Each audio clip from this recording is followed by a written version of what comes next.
The universe is vast, it is charming and mysterious, full of secrets that humanity is only beginning to comprehend. Despite being huge, it continues to expand space infinitely on an unimaginable scale. In its endless expanses, there are many worlds in which everything you can imagine exists. The vast planets are inhabited by various types of organic and inorganic life of the most amazing forms. However, there are places in the universe that can only be called hell. On one of these planets, there is the worst prison in the history of the galaxy, a place of absolute despair. In its dark depths, where the walls are covered in mold and the air is filled with stench, there are endless corridors that resemble a living trap created for eternal suffering. Inside the prison, full of gloomy darkness, there are crowds of prisoners, their faces distorted with hatred, despair, and rage, and they look as if life has lost all meaning for them. The prison's security mechanisms, its massive metal structures and deadly traps take the lives of thousands of prisoners every day, leaving no one a chance for salvation. In this terrible place called the Station of Solitude, there is an even stricter place, namely a punishment cell for especially dangerous criminals. A huge insect, loudly knocking on the metal floor, tries to run across the damp chamber in search of shelter. However, with a deft movement of his hand, the man catches a creepy insect with disgusting paws running past him. Grabbing the still-living insect, the old man quickly brings it to his mouth and begins to greedily eat the only available food. In the deadly depths of the isolation cell, an old man sits on the cold floor of a cell, his back bent, his movements seem sluggish, and his gaze directed at the floor. He slowly eats the remains of the insect and is deeply immersed in his heavy thoughts about the past. However, despite his appearance, he does not look like a weak and broken prisoner, forgotten by everyone in this damned place. A loud metallic sound is heard. The hydraulic mechanisms start to move and begin to open the chamber door with a characteristic grinding sound. The old man does not react to this in any way and is outwardly calm. He only folds his hands in a strange, incomprehensible gesture. The metallic sound grows louder, and in the silence, a distant siren can be heard echoing through the corridors. The cell doors slowly open, and bright artificial light enters, cutting into the eyes after the long darkness. A warden appears at the threshold, calls the old man number 51, and orders him to get to his feet immediately. The warden tells the old man that he is being transferred, and he slowly gets to his feet and wonders if a whole month of imprisonment has already passed. Having left the punishment cell, the old man, together with the warden, moves along the endless, gloomy corridors of the prison planet. Another armored door opens, and the old man stops abruptly in his tracks from the unexpected sight. In front of him is a deep abyss leading many kilometers down into impenetrable darkness. A sharp metallic click is heard, and multicolored indicators begin to light up from the wall opposite. A moment later, numerous flying platforms appear in space and begin to slowly fold into a staircase in the air. Sparking with tiny lightning bolts and radiating energy, these single platforms form a strong, stable structure that hangs in the air. This staircase leads from one block to another, and there is no other way to move between these two blocks. The warden gives the old man a rude command, and the old man begins to move slowly up the aerial staircase. It seems endless, and they have been moving along it for many minutes in order to move to another block of the prison. From the neighboring cells, the surprised voices of prisoners can be heard. They find it incredible that a blind old man is walking in front of the warden. The prisoners continue to discuss this and come to the conclusion that it is easier to accept it as a given than to ask questions. However, despite this, they are greatly surprised that in Solitude, where the entire layout of the prison changes every month and nothing can be known in advance, a blind old man can see the road ahead of him. The old man imperceptibly slows down and begins to sniff the air, catching some familiar smells. Despite the fact that the warden's face is hidden by a mask, it is very noticeable that he is noticeably nervous about what is happening. The old man, approaching the door, asks the warden to be careful on the way back, because the security room is quite far from here. He then steps inside and turns to face the warden as the multi-ton metal doors begin to close. The warden reports over the radio that the transfer from solitary confinement cell 982 has been completed, and his superiors praise him for his excellent work.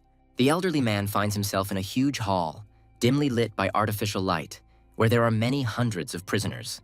He stops near the entrance, slowly turns his head and inhales the stale, musty air. After thinking for a while, the old man comes to the conclusion that the volume of this room is approximately 16,000 cubic meters. Several prisoners begin to look at the old man with grins, exchange glances and take a step closer, as if they were going to have fun at the expense of his weakness. The other prisoners look down on the old man, thinking that they could easily hit or humiliate him because he looks too weak. Almost all the prisoners here are first-rank criminals, and they begin to look at the old man who entered with frightened glances and obvious apprehension. The old man realizes that they are at the very bottom of a prison called Solitude, where prisoners are divided into ranks from 1 to 5. He continues to sniff the stale air and becomes increasingly convinced that all these low-level prisoners are second tier at best. Having found a comfortable place for himself, the old man sits down on the cold stone floor and leans his back against the rough wall. He continues to sniff the surrounding atmosphere and wonders where this special smell is coming from. A loud metallic sound is heard and the huge vat flares with a bright light of energy. The prisoners realize it is feeding time. The old man begins to rise slowly and awkwardly on trembling legs, thinking about how long it has been since he has eaten. Many prisoners look at the huge vat with hungry, frightened eyes, but do not dare to approach it closer than a few steps. In their hearts, they hope that one day they will be able to eat from this vat to their fill, satisfying their constant hunger. One of the prisoners wonders if they will be fed wormy porridge again, to which his comrade replies that if he doesn't like it, he doesn't have to eat it. The prisoner decides that today he will grab a piece of food at any cost. At that moment, he receives a powerful blow to the head. The huge giant shouts loudly and demands that everyone immediately move away from the vat, declaring that he will eat first. The prisoner tries to bring his beaten comrade to his senses and bitterly realizes that they are completely powerless in the confrontation with second-rank prisoners. The weak first-rank prisoners remain standing in their places, frightened, and anxiously think about how long this gang will not allow them to have food. The second-level bandit leader opens his creepy mouth and begins to greedily consume disgusting food from a huge metal vat. The remaining prisoners watch with anger and fear as the stronger criminals greedily devour the food, loudly smacking their lips and blowing their noses. They hope that this time they will get at least some pitiful scraps from this meager meal. The little boy plaintively tells the young man that he is very hungry.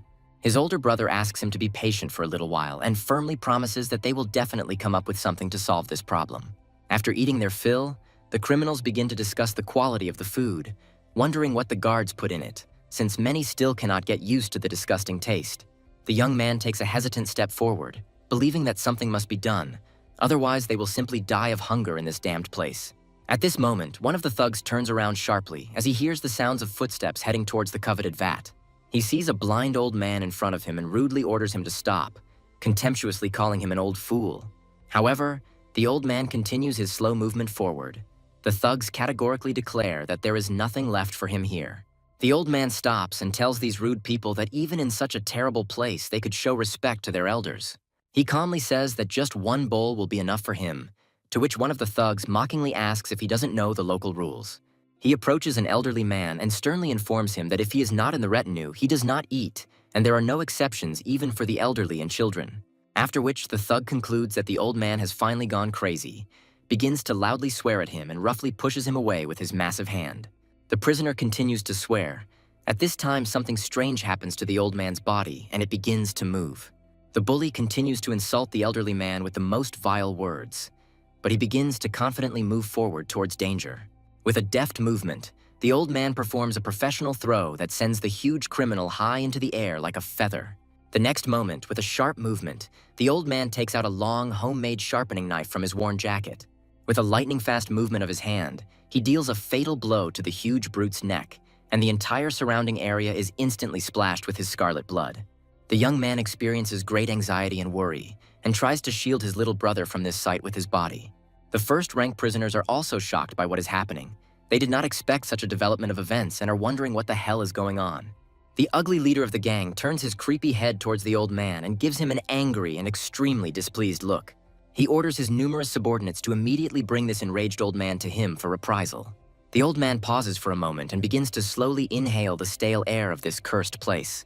The warden curiously asks the officer who this strange old man is and what exactly he did.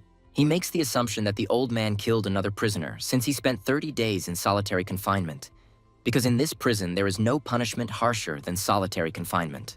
In a calm and indifferent voice, the officer quietly says that in this terrible place, hundreds and even thousands of prisoners die every day.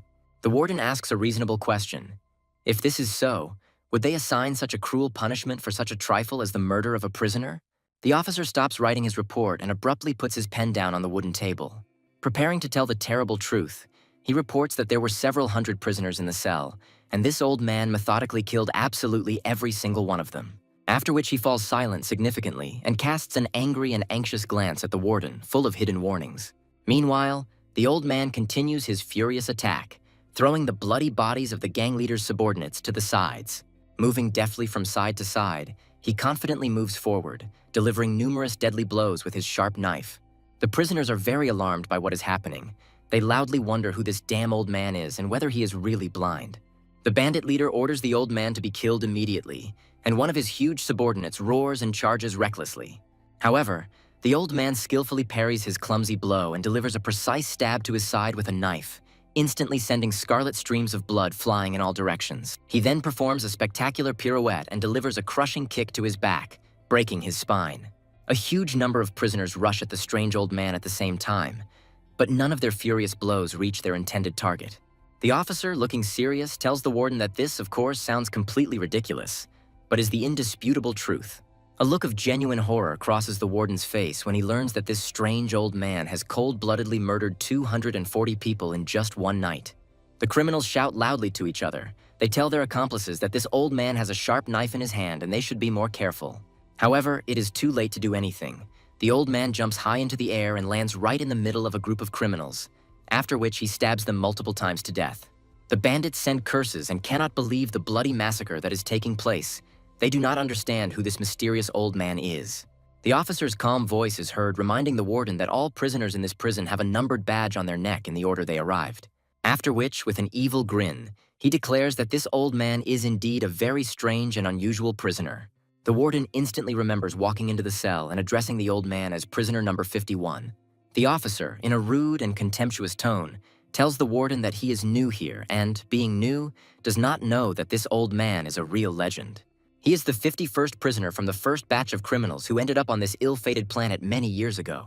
Meanwhile, the old man methodically deals with all the subordinates of the bandit leader, gets close to him, and deals several precise blows to the thug with a knife.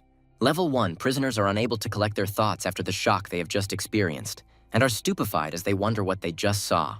Even though they saw everything with their own eyes, the prisoners cannot believe that this old man killed such a huge number of strong bandits. They look with genuine horror at the floor, thickly strewn with the bodies of fallen opponents and completely covered in their blood. The calm voice of a prison officer is heard, informing the warden that this strange and dangerous old man is called Argel Lastos. The young man tries to pull himself together and anxiously thinks about who this mysterious grandfather really is. Meanwhile, Argel freezes in place and begins to slowly sniff the stale air, as if looking for something important. The little boy experiences great surprise and great fear because he feels that the old man's attention is suddenly riveted on him. The boy stares at the old man's face, covered in the blood of his enemies, and feels a strange, indescribable sensation as he looks at him. The prison officer's voice is heard, reporting that Argel Lastos has been in this damn prison for 64 years. The prisoners cannot believe that one old man smeared about 24 bandits across the walls, and not one of them could even touch him with a finger. At this point, the defeated bandits begin to groan loudly and cough up blood, moving slowly and trying to stand on trembling legs. The gang leader groans and grunts loudly in pain, and the prisoners realize that none of them died from their wounds. Looking at the imperturbable old man, the bandit leader bows his bloody head and wonders who this strange old man is. Argel asks him a direct question. He wants to know if the leader really thinks that he has an advantage if they are strong and there are many of them. He tells the surprised and battered bandits that it certainly works against weak opponents, but only against some people. After which Argel, with cold calm, tells the bandit leader that he most likely has only 30 days left to live, at best 2 months. He points to his bloody shiv and says with icy calm that if he wants to die early, he can always ask for it. After which Argel freezes, as if plunging into his dark thoughts, and begins to slowly sniff the stagnant air. There is no one left around the huge vat of food, as the dominant group has finally withdrawn from it after their defeat. The beaten bandits leave the feeding place dejectedly, supporting each other and moving their legs with difficulty. The old man slowly approaches the empty vat and slowly fills his cup with the disgusting prison food. While eating it, he sadly thinks about the last time he ate like a normal human being. Taking the cup, he confidently moves forward and calmly walks away from the vat, not paying attention to those around him. The first-rank prisoners silently follow him with wary glances, after which they begin to hesitantly approach the vat of food. The young man watches the old man next to him closely and thinks with concern that he poses a serious threat to everyone. In most cases, prisoners in the prison called Solitude slowly die from the conditions of detention. And even if some of them survive the first months, the system will continue to subject them to various sophisticated tortures. The prisoners happily begin to devour the food they were given, at which point the guy thinks that any prisoner who survives in such conditions should be considered a mortal threat. He looks closely at Argel and thinks with concern that he must be especially careful with this mysterious old man. The young man involuntarily recalls the terrible picture of the old man's recent battle with numerous bandits, which makes his blood run cold. He firmly believes that this strange old man is completely different from ordinary people, because a normal person does not move so quickly. After which he looks anxiously at his little brother and thinks that in order to protect the boy, it is better to stay away from this dangerous old man. Suddenly, the old man silently appears right behind the unsuspecting young man, as if he had appeared out of thin air. The guy instantly reacts to the threat, abruptly throwing the boy aside and covering him with his body to protect him from possible danger.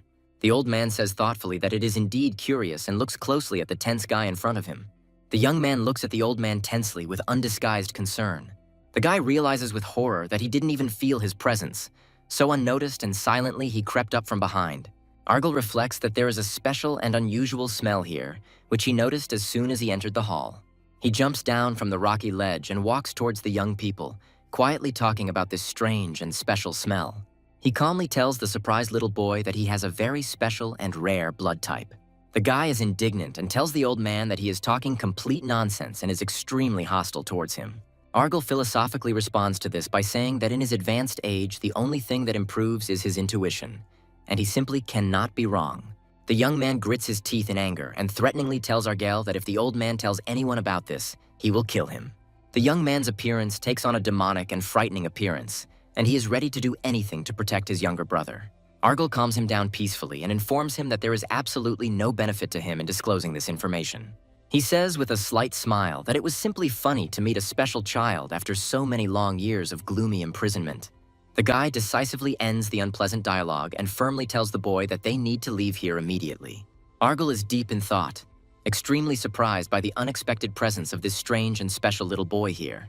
The brothers begin to walk away cautiously, and Argel follows them with his intent gaze for a long time. The prisoners gradually break up into small groups and wander around the location, engaging in leisurely, quiet conversations among themselves. Suddenly, their peaceful conversation is interrupted by a very strange and incomprehensible noise. Everyone immediately turns their wary attention to it. A loud beep is heard, after which the entire room is suddenly illuminated by a bright, blinding light, and the prisoners say with relief that it seems that people have returned from hard work in the quarry. The teleportation is completed successfully, and exhausted prisoners who had been working in the quarry since early morning appear in the location. One of them growls loudly from fatigue and declares that he is damn tired and ready to drop dead. His friend, the beastman from the tribe of giant eagles, shares this completely with him. A huge, muscular man who is a werewolf and looks no less tired also materializes next to them. They see the floor heavily stained with blood, are outraged by what is happening, and ask in bewilderment where so much fresh blood came from. The bird-like humanoid carefully examines the numerous traces of blood and comes to the logical conclusion that something serious happened here while they were away. The rhinoceros beastman begins to loudly complain about what is happening. He indignantly asks what kind of disgusting disgrace was happening here while they were sawing stones all day. Menlock yells loudly at the terrified first-rank prisoners and angrily asks them what they have done here during their absence. The prisoners look at the enraged creature of enormous size without complaint and do not dare to answer him with a single word.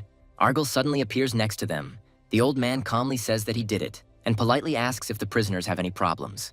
After which the old man, with a slow but determined step, approaches the huge and threatening humanoid rhinoceros. Argel politely introduces himself and gives his full name. Menlock says he has never seen the old man before and asks if he is new. Menlock categorically does not believe that the frail old man did all this bloody carnage alone. He calls him a crazy old man and accuses him of talking complete nonsense. His fellow bird-like humanoid named Hulk also takes a strong dislike to this suspicious new old man and gives him an evil warning look. Argel remains completely calm and unperturbed, seemingly unfazed by the aggressive behavior of these dangerous prisoners. During a tense conversation, Hulk notices a tattoo number on the old man's neck and is horrified to see the number 51. Meanwhile, his comrade continues to use rude language.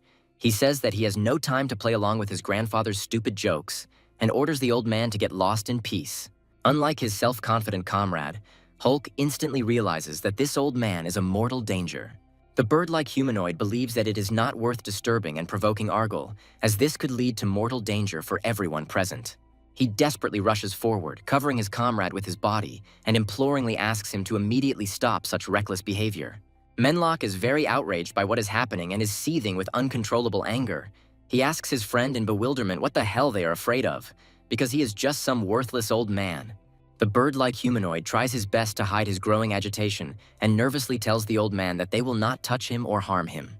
After which he respectfully and reverently asks the elderly man not to get involved with them and to pass by. Argel, after thinking about the proposal for a bit, calmly tells him that it is indeed fair and reasonable. He begins to slowly move away from them and, as a parting word, warns them that if this couple does not start a conflict first, he will have no claims against them. The creatures look attentively at the calmly departing old man, and as they say goodbye, he kindly invites them to live peacefully and amicably. Despite his menacing and intimidating appearance, Hulk is extremely agitated and desperately tries to hide his growing agitation, but telltale drops of cold sweat begin to flow profusely from his feathered head. At this tense moment, a loud alarm siren sounds and a huge, brightly glowing warning sign appears above the roof of the location. The prisoners are suddenly frightened by this piercing sound and raise their surprised faces in its direction, trying to understand what is happening. A loud mechanical voice dispassionately announces that the lights will now be turned off and the forced immobilization system will begin to activate. Then a loud command is heard for the prisoners to immediately lie down on the floor with their entire bodies, and gravity handcuffs begin to fall from the ceiling of the room. Immobilization is one of the 4 main systems in the prison called solitude, which refers to special restraining devices on the arms and legs. Once the lights are completely out, they suppress any movement with powerful gravitational resistance, and if the prisoner tries to stand up, he may die from excruciating pain. The prisoners hate this humiliating procedure, but what can they do? They have absolutely no choice but to lie motionless until the morning. One of the prisoners meekly puts on heavy gravity bracelets and thinks with bitterness about how they are completely controlled. Everything is controlled from beginning to end. Moving slowly across the floor, he passes next to a small predatory insect, which deftly jumps off the ground and tenaciously clings to his leg. Instantly, the bloodthirsty insect bites into the skin of the defenseless prisoner and begins to greedily suck out his warm blood. Menhwa, bound by heavy gravity cuffs, lies on the cold floor next to his friend and asks if he can ask him one important question. He curiously wonders why his friend stopped him last time in the incident with that mysterious old man, since he didn't even look particularly strong. Hulk looks around cautiously at the prisoners in the immediate vicinity and quietly says that he did indeed see something important.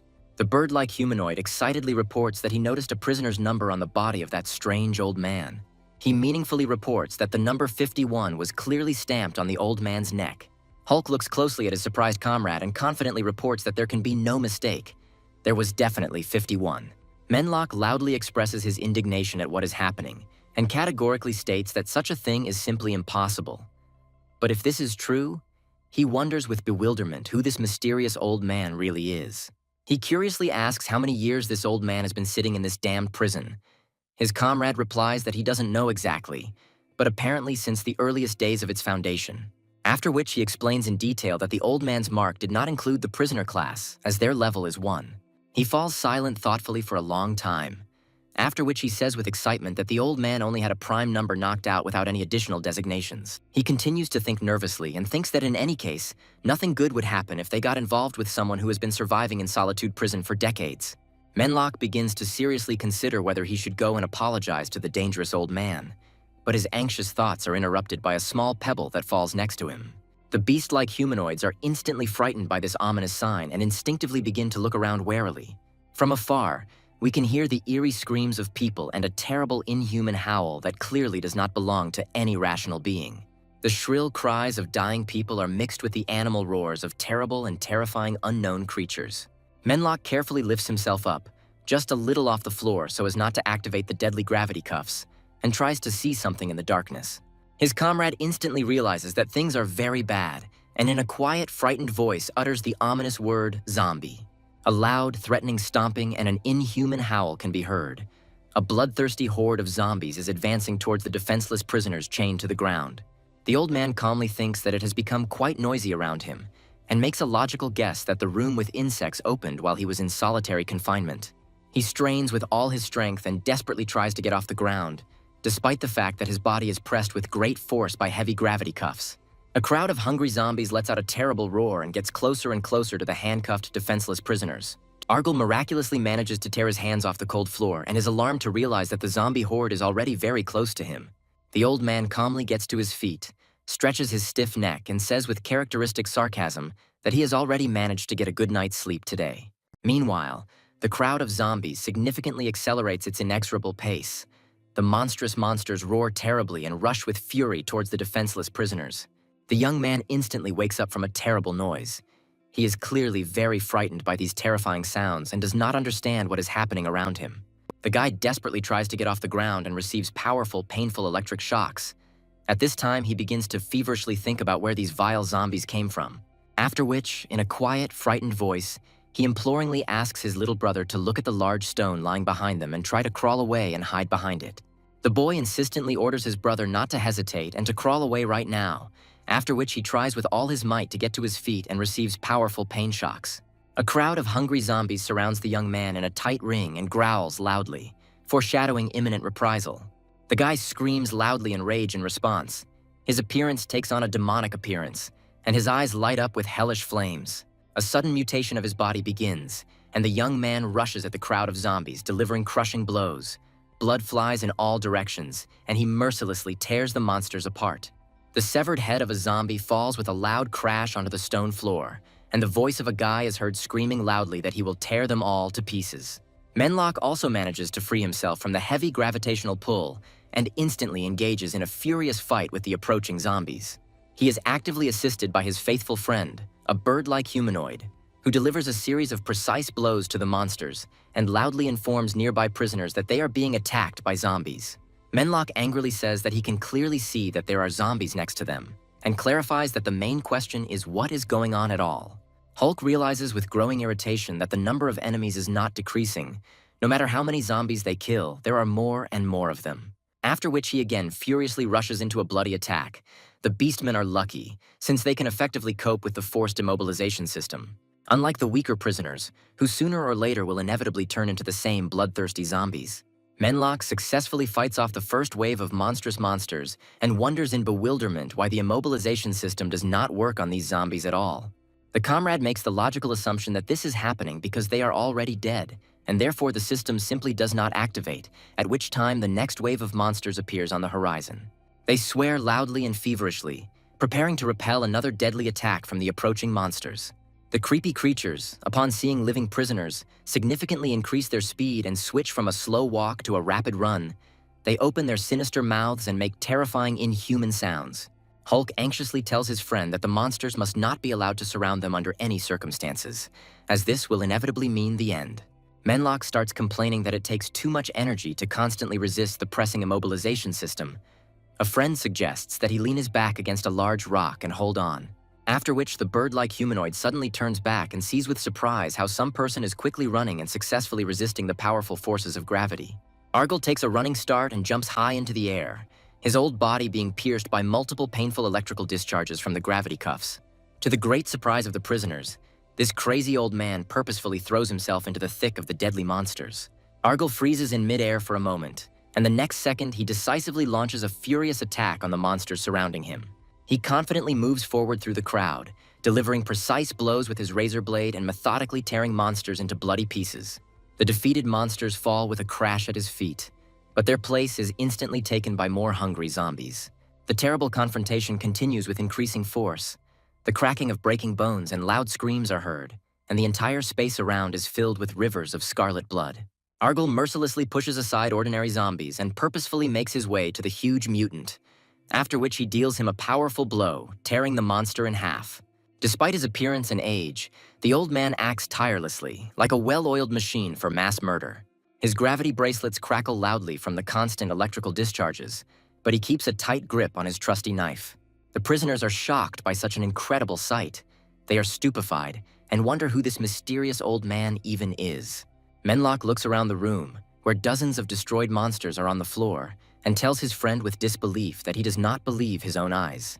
They continue to stare in fascination at the elderly man, whose body is pierced by numerous lightning bolts, and again ask each other what they just saw. Argyle loudly says that it seems that these prisoners were not bitten or infected by the blood-sucking zombie fleas. Manhwa and his comrade realize that the mortal threat has finally passed, and, exhausted from the tension, they fall onto the cold stone floor. They curiously ask the old man why he saved them from certain death, to which Argyle indifferently states that he did not want to deal with a more serious problem.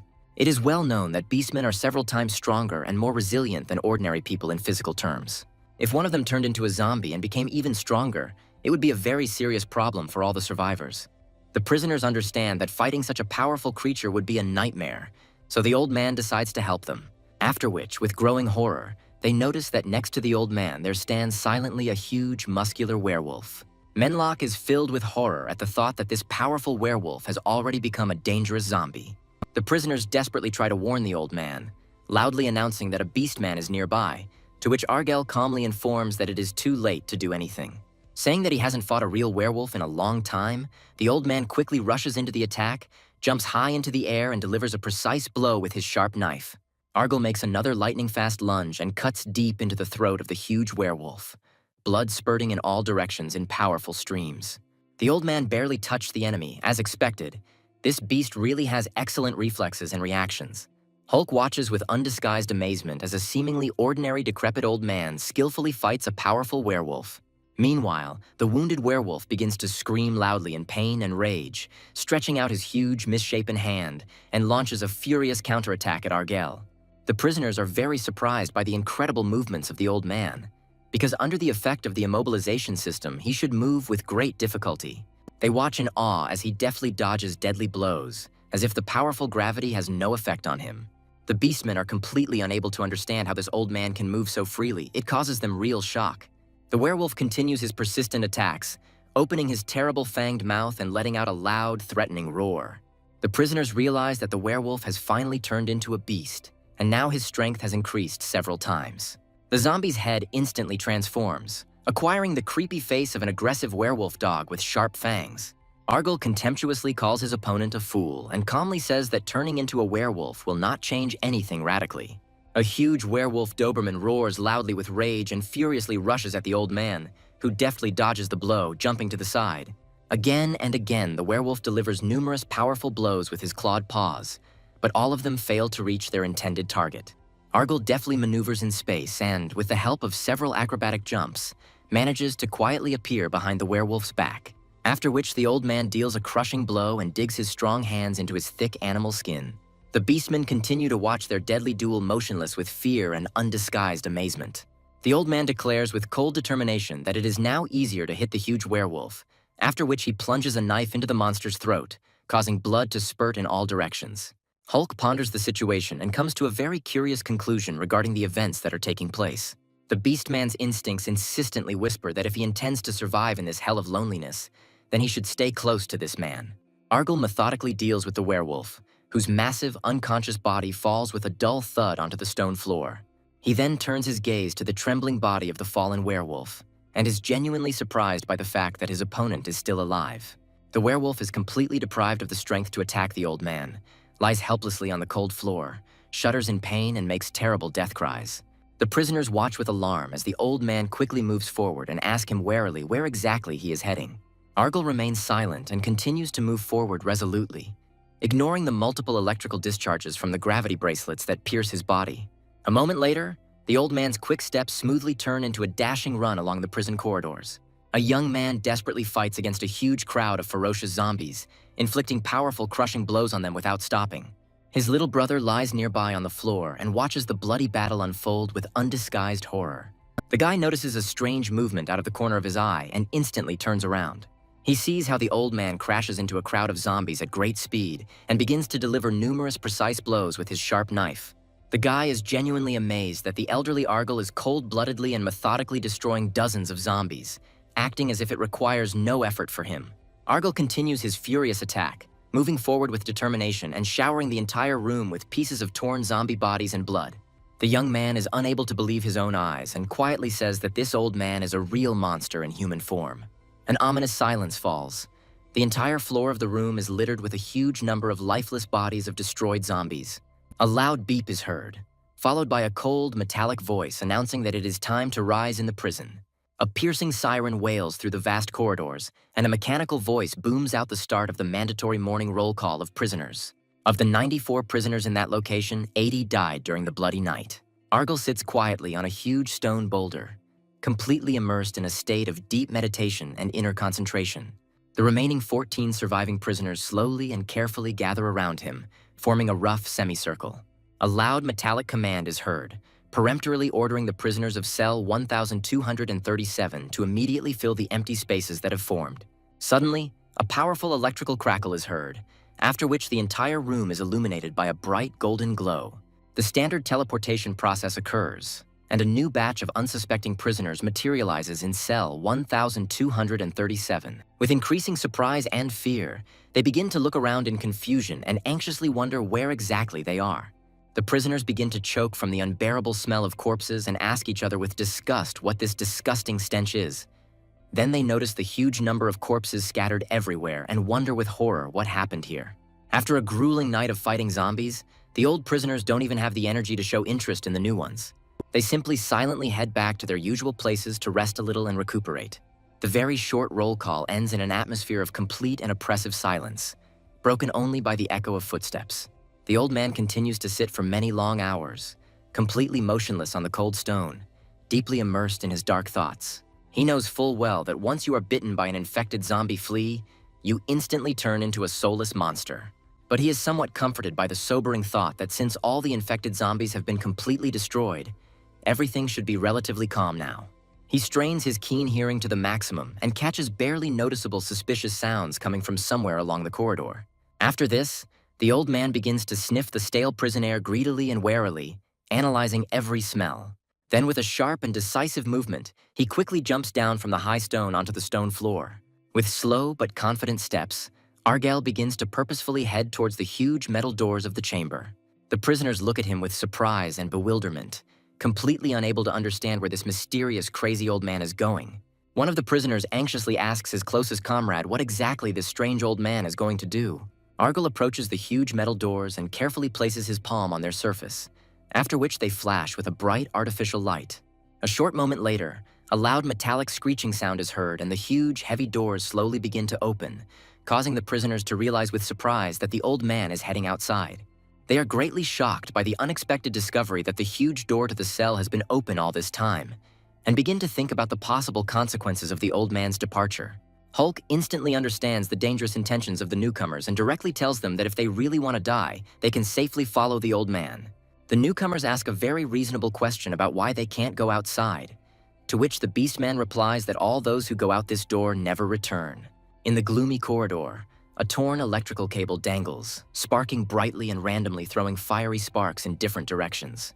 The corridor is deathly silent, broken only by the crackling of wires, and eerie red lights glow ominously from the complete darkness. The entire floor in this corridor is densely covered with the remains of human skeletons in varying degrees of decomposition. Under the vaults of this dark and deadly corridor lurks a terrible, powerful monster of indescribable size. Hulk warns newcomers that there may be monsters in this corridor that they cannot even imagine. A creepy, huge creature lifts up dead human bodies with its ugly, clawed paws, as if playing with lifeless dolls. After this, it begins to threateningly move its long tentacles, which end in huge, sharp metal scissors. Argel sniffs the air and confidently walks forward, seemingly not at all afraid of creatures that can crush a person like a bug. He continues to walk forward calmly, clearly unaware of this paralyzing fear of creatures beyond human imagination. After some time, the old man meets a small, strange creature in the corridor, who respectfully addresses him as Sir and says that a lot of time has passed. The creature thanks the old man for coming to the place as soon as he heard the signal. Argel tells his old friend that they really haven't seen each other or talked for a long time. Jacob falls silent and looks at the old man carefully, waiting to hear what his interlocutor will say next. Argel is well aware that Jacob learned of his presence here from corrupt overseers. The creature confirms this assumption and says with annoyance that he paid as much as 5 gold coins for this valuable information. After this, he begins to furiously call the greedy overseer a dirty word. Jacob expresses dissatisfaction and says that the overseer's greed is growing every day, but 5 gold pieces are a small price to pay for the opportunity to see the old man again. Argel suggests not wasting precious time and getting straight to the point, asking if the request will be the same as usual. Jacob confirms that the old man is right and reminds him that a whole month has passed since their last meeting. He wonders with curiosity how soon the shift that Argel spoke about earlier will happen. The old man is deep in thought, and Jacob continues to pester him with persistent questions about whether the shift has already occurred. He plaintively asks the old man to carefully draw a detailed map again. The creature spreads a huge blank sheet of paper in front of him, and Argel begins to slowly and carefully feel its surface with his hand. The The prison's layout is constantly changing, with huge reinforced concrete blocks levitating in the air and radically rebuilding the entire architecture of the massive structure. This phenomenon is called a shift, which is why it is practically impossible for an ordinary person to remember all the entrances and exits in this prison. Only one person is capable of such a thing, since he has already spent many decades without leaving the walls of this damned prison. Jacob praises the old man with admiration and says with respect that he is the only exception to the general rule. He finds himself thinking that no matter how many times he has seen it, each time such a sight invariably impresses him. The old man's ability to understand and reproduce the entire complex structure of this huge prison is simply amazing. Jacob looks at the detailed diagram that the old man has drawn and continues to be amazed, because the man claims that he simply feels her, and this is completely incomprehensible to him. Argyle announces that everything is ready and puts the brush aside, and the creature immediately begins to carefully study the finished map. After this, Jacob carefully rolls the map into a tube and continues to thank the old man for the work he has done. He says that if he needs anything, he can just say so, but Argyle interrupts him and asks him point blank if he has any decent food. Jacob opens a huge canvas bag containing a gigantic amount of various meat delicacies and thinks that it somehow feels wrong to pay for such a priceless card in this way. He watches with awkwardness as the old man begins to devour the tasty treat with undisguised greed and thinks that he is extremely embarrassed by this situation. After a while, Jacob announces that he has some pretty good news for the old man. He begins to explain in detail that it looks like there will be another draft today, and it will affect all the cells on the lower level of the prison. After this, the creature begins to talk with horror about the terrible, powerful monster that was summoned last time to this level. Argyle, hearing this, suddenly falls silent and plunges into deep, anxious thoughts about the impending danger. The old man realizes that this is indeed a big problem and sincerely thanks the creature. Since such events happen suddenly and are extremely difficult to track in advance, Jacob throws a huge, heavy bag over his shoulders and with respectful restraint, asks the master not to thank him so fervently for such a small service. After this, he hesitantly and timidly tries to ask another important question that has been tormenting him for a long time. In a trembling, quiet voice, he asks with apprehension if they are plotting something again. A terrible, drawn-out howl is heard in a huge, dark room, after which a brightly glowing magical sign appears above its ceiling. The man in the dark robe turns around abruptly, and his eyes instantly flash with a bright, demonic red glow. He slowly looks around with a stern, angry gaze at his numerous comrades, who are frankly demonic and terrifying in appearance. Argyle soothingly asks the creature not to be afraid. He calmly says that for now, everything is quiet, and this does not particularly concern him personally. Jacob gives a forced and awkward smile before apologizing for his impudence and respectfully asking permission to leave immediately. He asks the old man to be extremely careful going forward, to which Argyle also sincerely asks him to be careful on the way back. Taking with him a heavy bag of provisions, the old man walks slowly and measuredly back to his cell through the dark corridors. As he passes a stone wall, he suddenly stops and begins to very slowly and carefully feel with his hand a metal plate attached to the wall. Suddenly, he freezes in place as he hears a barely audible, suspicious click coming from somewhere far away. He begins to remember a special mysterious child he met by chance in the cell during the recent events. Argyle comes to the logical conclusion that the guardian most likely placed this boy in this cell for a reason. The prisoners sitting at the entrance to the cell turn around sharply as they smell a very strange but attractive, appetizing smell. Suddenly, they all jump to their feet and start shouting loudly and excitedly that it is the unmistakable smell of roast meat. Very quickly, they discover an old man who is slowly unfolding a huge canvas bag containing a variety of meat delicacies. They indignantly complain that lately they have been eating only wormy porridge, and wonder in bewilderment where the old man found such wonderful food. After this, the prisoners are determined to take the food from him by force and believe that it will rightfully belong to them by right of the strong. Suddenly, a powerful, crushing blow scatters the aggressive prisoners in different directions, throwing them around like rag dolls. Hulk looks at the impudent newcomers with an angry and threatening expression and resolutely says that he does not advise them to even approach this dangerous old man. His comrade breaks into a loud, aggressive shout, assuring that they will make anyone who dares to oppose them bitterly regret their actions. Seeing the huge, terrifying beastman, the impudent prisoners begin to run away in panic and save themselves by flight.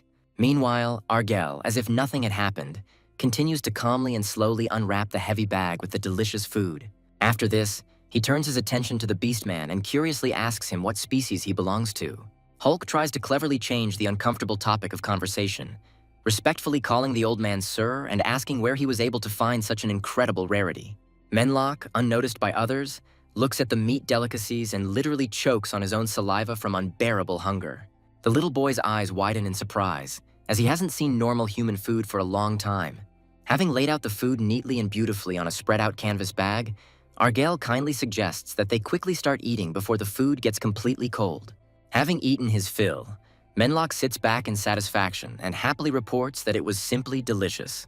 Hulk, in turn, sincerely thanks the old man for the wonderful food and for the fact that he heroically saved them from the bloodthirsty zombies yesterday. Argyle raises his eyebrows in surprise and asks in bewilderment what this strange beastman is talking about. Hulk looks warily at the imperturbable old man and cannot understand where he is leading with this question. Argyle quietly and philosophically informs us that we don't need to thank anyone for saving our lives in this damned prison called loneliness. He grimly reports that in this damned place you very quickly begin to hate the very fact that you are still alive.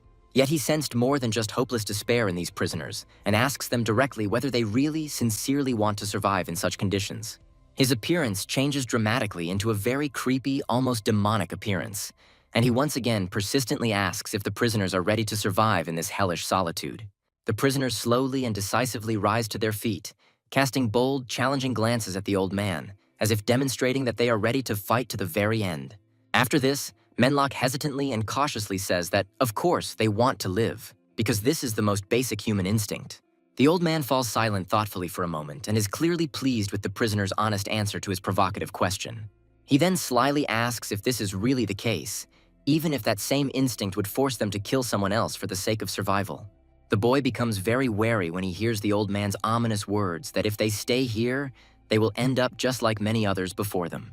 At this alarming moment, a terrible inhuman howl of unknown origin flies and echoes through the dark corridors of the prison. Menlock confidently and firmly states that in any case, he categorically does not want to die senselessly in such a godforsaken place. The young man bitterly realizes that he too does not want to disappear without a trace in this damned prison hole. He hears the timid, trembling voice of his little brother, who says that he just wants to go home. The old man calmly informs the prisoners that now that they have more allies, they have a much better chance of surviving. A little boy with great hope in his eyes silently and attentively watches every movement of the mysterious old man. Argale says decisively that in this case, everyone needs to seriously prepare for the upcoming tests. He reports the extremely bad news that today, in a few hours, closer to lights out, another dangerous call-up will take place. 2 prisoners disgustedly pile up numerous corpses of zombies and dead comrades into a huge pile. One of them is very unhappy with what is happening and indignantly asks why they should be the ones doing this disgusting work. His comrade wearily says that they simply have no choice, because if the corpses begin to rot, diseases will appear, and they must be removed. Having thrown down another rotting corpse, they begin to swear loudly, as it gives off an unbearable, terrible stench. His comrade covers his face with his hand in disgust and says with disgust that this sight is simply disgusting. They look around in horror at the huge mountain of rotting corpses and think with bitterness that this really is the worst prison in the entire galaxy. A prisoner anxiously tells his friend that his older cellmates have reported that some mysterious old man has killed them all. His comrade irritably asks him to stop talking such nonsense. At this time, their tense conversation is suddenly interrupted by a strange, unknown sound. The room begins to shake violently from a powerful vibration. A bright golden glow appears, and the prisoners panic and wonder what it is. After a while, huge creepy heads teleport into the room, begin to lick their lips and slowly jump towards a pile of fresh corpses. This nightmarish spectacle causes the prisoners to experience a terrible, paralyzing fear and complete numbness from horror. They begin to scatter in panic, desperately jumping in different directions from the huge, jumping heads.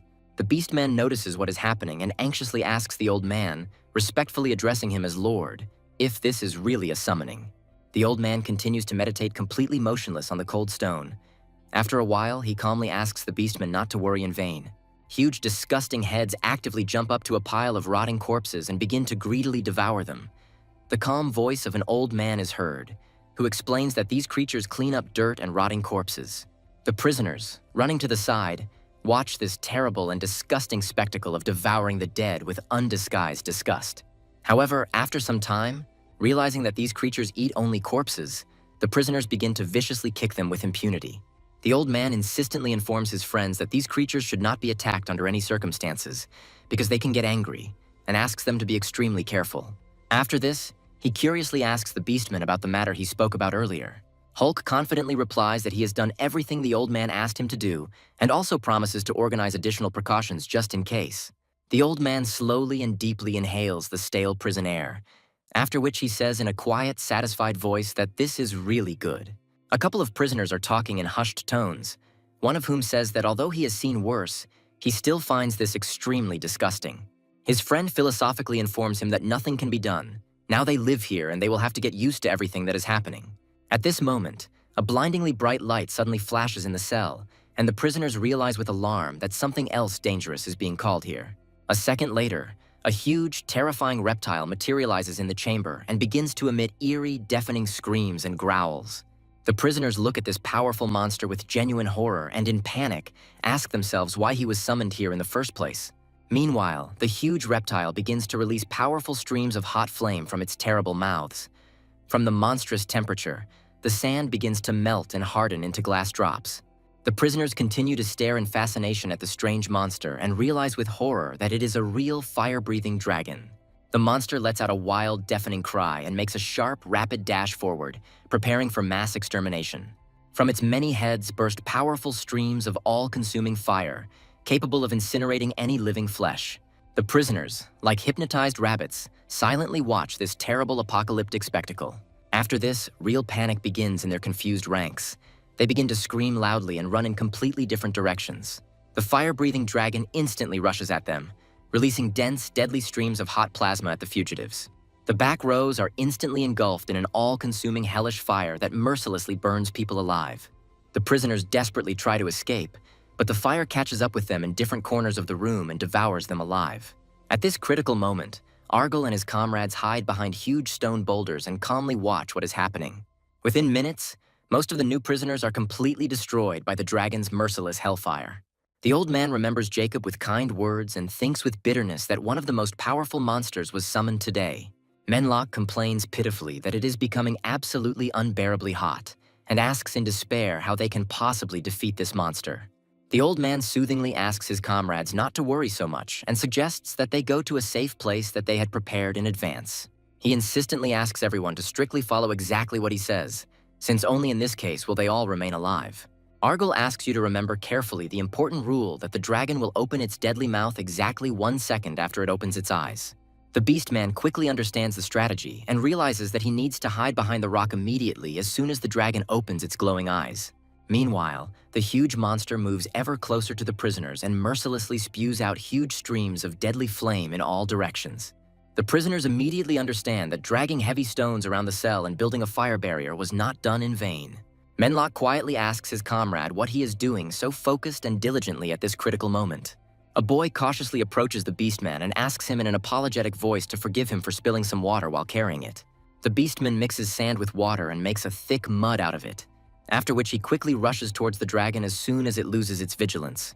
Taking advantage of the moments when the dragon stops and closes its eyes, the beastman methodically throws dense lumps of sticky mud at it.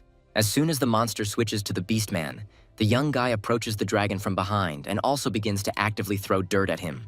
Manhwa is puzzled and confused, wondering why he would throw dirt at a dragon and how it would help at all.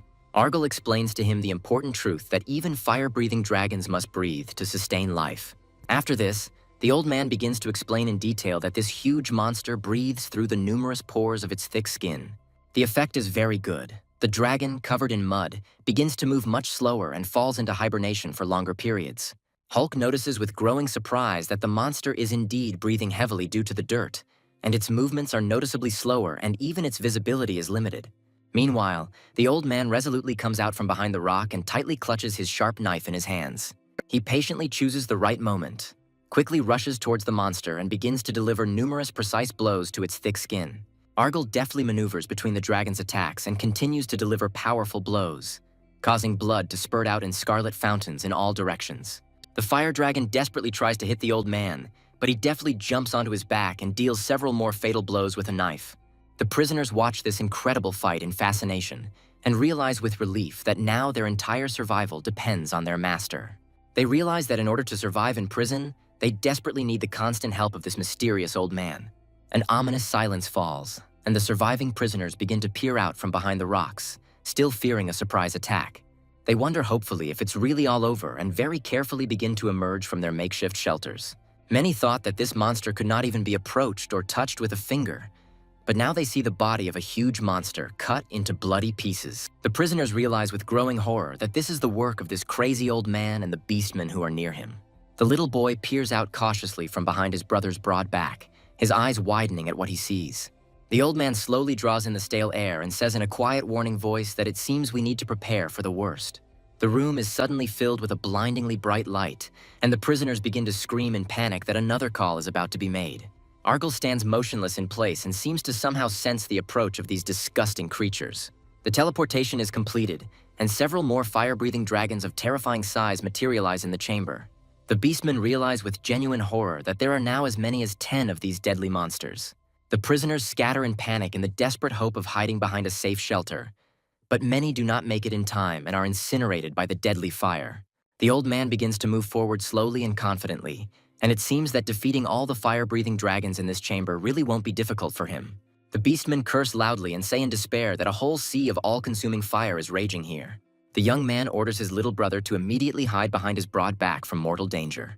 He anxiously asks the old man if it will be difficult to protect everyone, to which he calmly replies that it will not. The old man suddenly announces that they will now head into the corridor, which greatly surprises his confused comrades. The boy, along with the beastman, looks at the unpredictable old man in surprise and bewilderment. A second later, Argyll quickly rushes towards the huge metal gates leading to a dangerous corridor. The beastmen obediently rush after him and desperately think, trying to convince themselves that everything will definitely be fine. Menlock screams loudly that the corridor is even more dangerous. At that moment, a huge stream of fire painfully burns his back. His comrade insistently asks him to calm down immediately and quickly follow the others to a safe exit. He begins to convincingly tell him that being next to the old man is the safest place now. At that moment, the huge head of the fire dragon threateningly approaches his comrade. The old man suddenly stops and slowly raises his head. He clearly sensed the dangerous approach of the fire dragon. The next moment, he takes off, leaving behind a large cloud of rising dust. Clutching his combat knife tightly, Argyll fearlessly runs towards the approaching dragon. In an instant, he reaches the huge monster and begins to deal numerous deadly blows to it with inhuman speed. Menlock looks up in fear, watching in awe as the old man methodically destroys the monster that had snuck up on him. Argyll, having dealt with the monster as if nothing had happened, slowly heads towards the exit, reminding the prisoner that he did not want to die in vain. He sharply orders them to move and tells the beastmen that they have no precious time. They forcefully open the huge metal gates and enter a huge, dark, deserted corridor full of unknown threats. Hulk angrily curses and tells his comrades that he can't see anything in front of him in this pitch darkness. The prisoners begin to talk anxiously about how this corridor is much more dangerous than their cell, while the old man orders everyone to be ready, because they might meet other prisoners here. He warns his comrades that if they encounter third or fourth rank prisoners, they will be killed so quickly that they won't even have time to blink. After this, Argyll plunges into deep thought and continues to move forward cautiously along the dark corridor. Hulk confidently states that he has good night vision and will reliably cover the group from the rear. The old man says that this is not a bad idea and places this important task on the beastman, but strictly orders him to remember that he must always follow them. Some inexplicable sixth sense persistently tells Hulk that someone is watching him closely from afar in the darkness.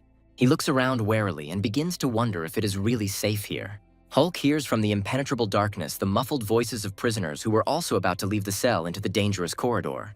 After this, he begins to think about whether it would be better to return to the cells from this creepy corridor. A moment later, he turns around sharply and discovers with growing horror that he cannot find his comrades in the pitch darkness.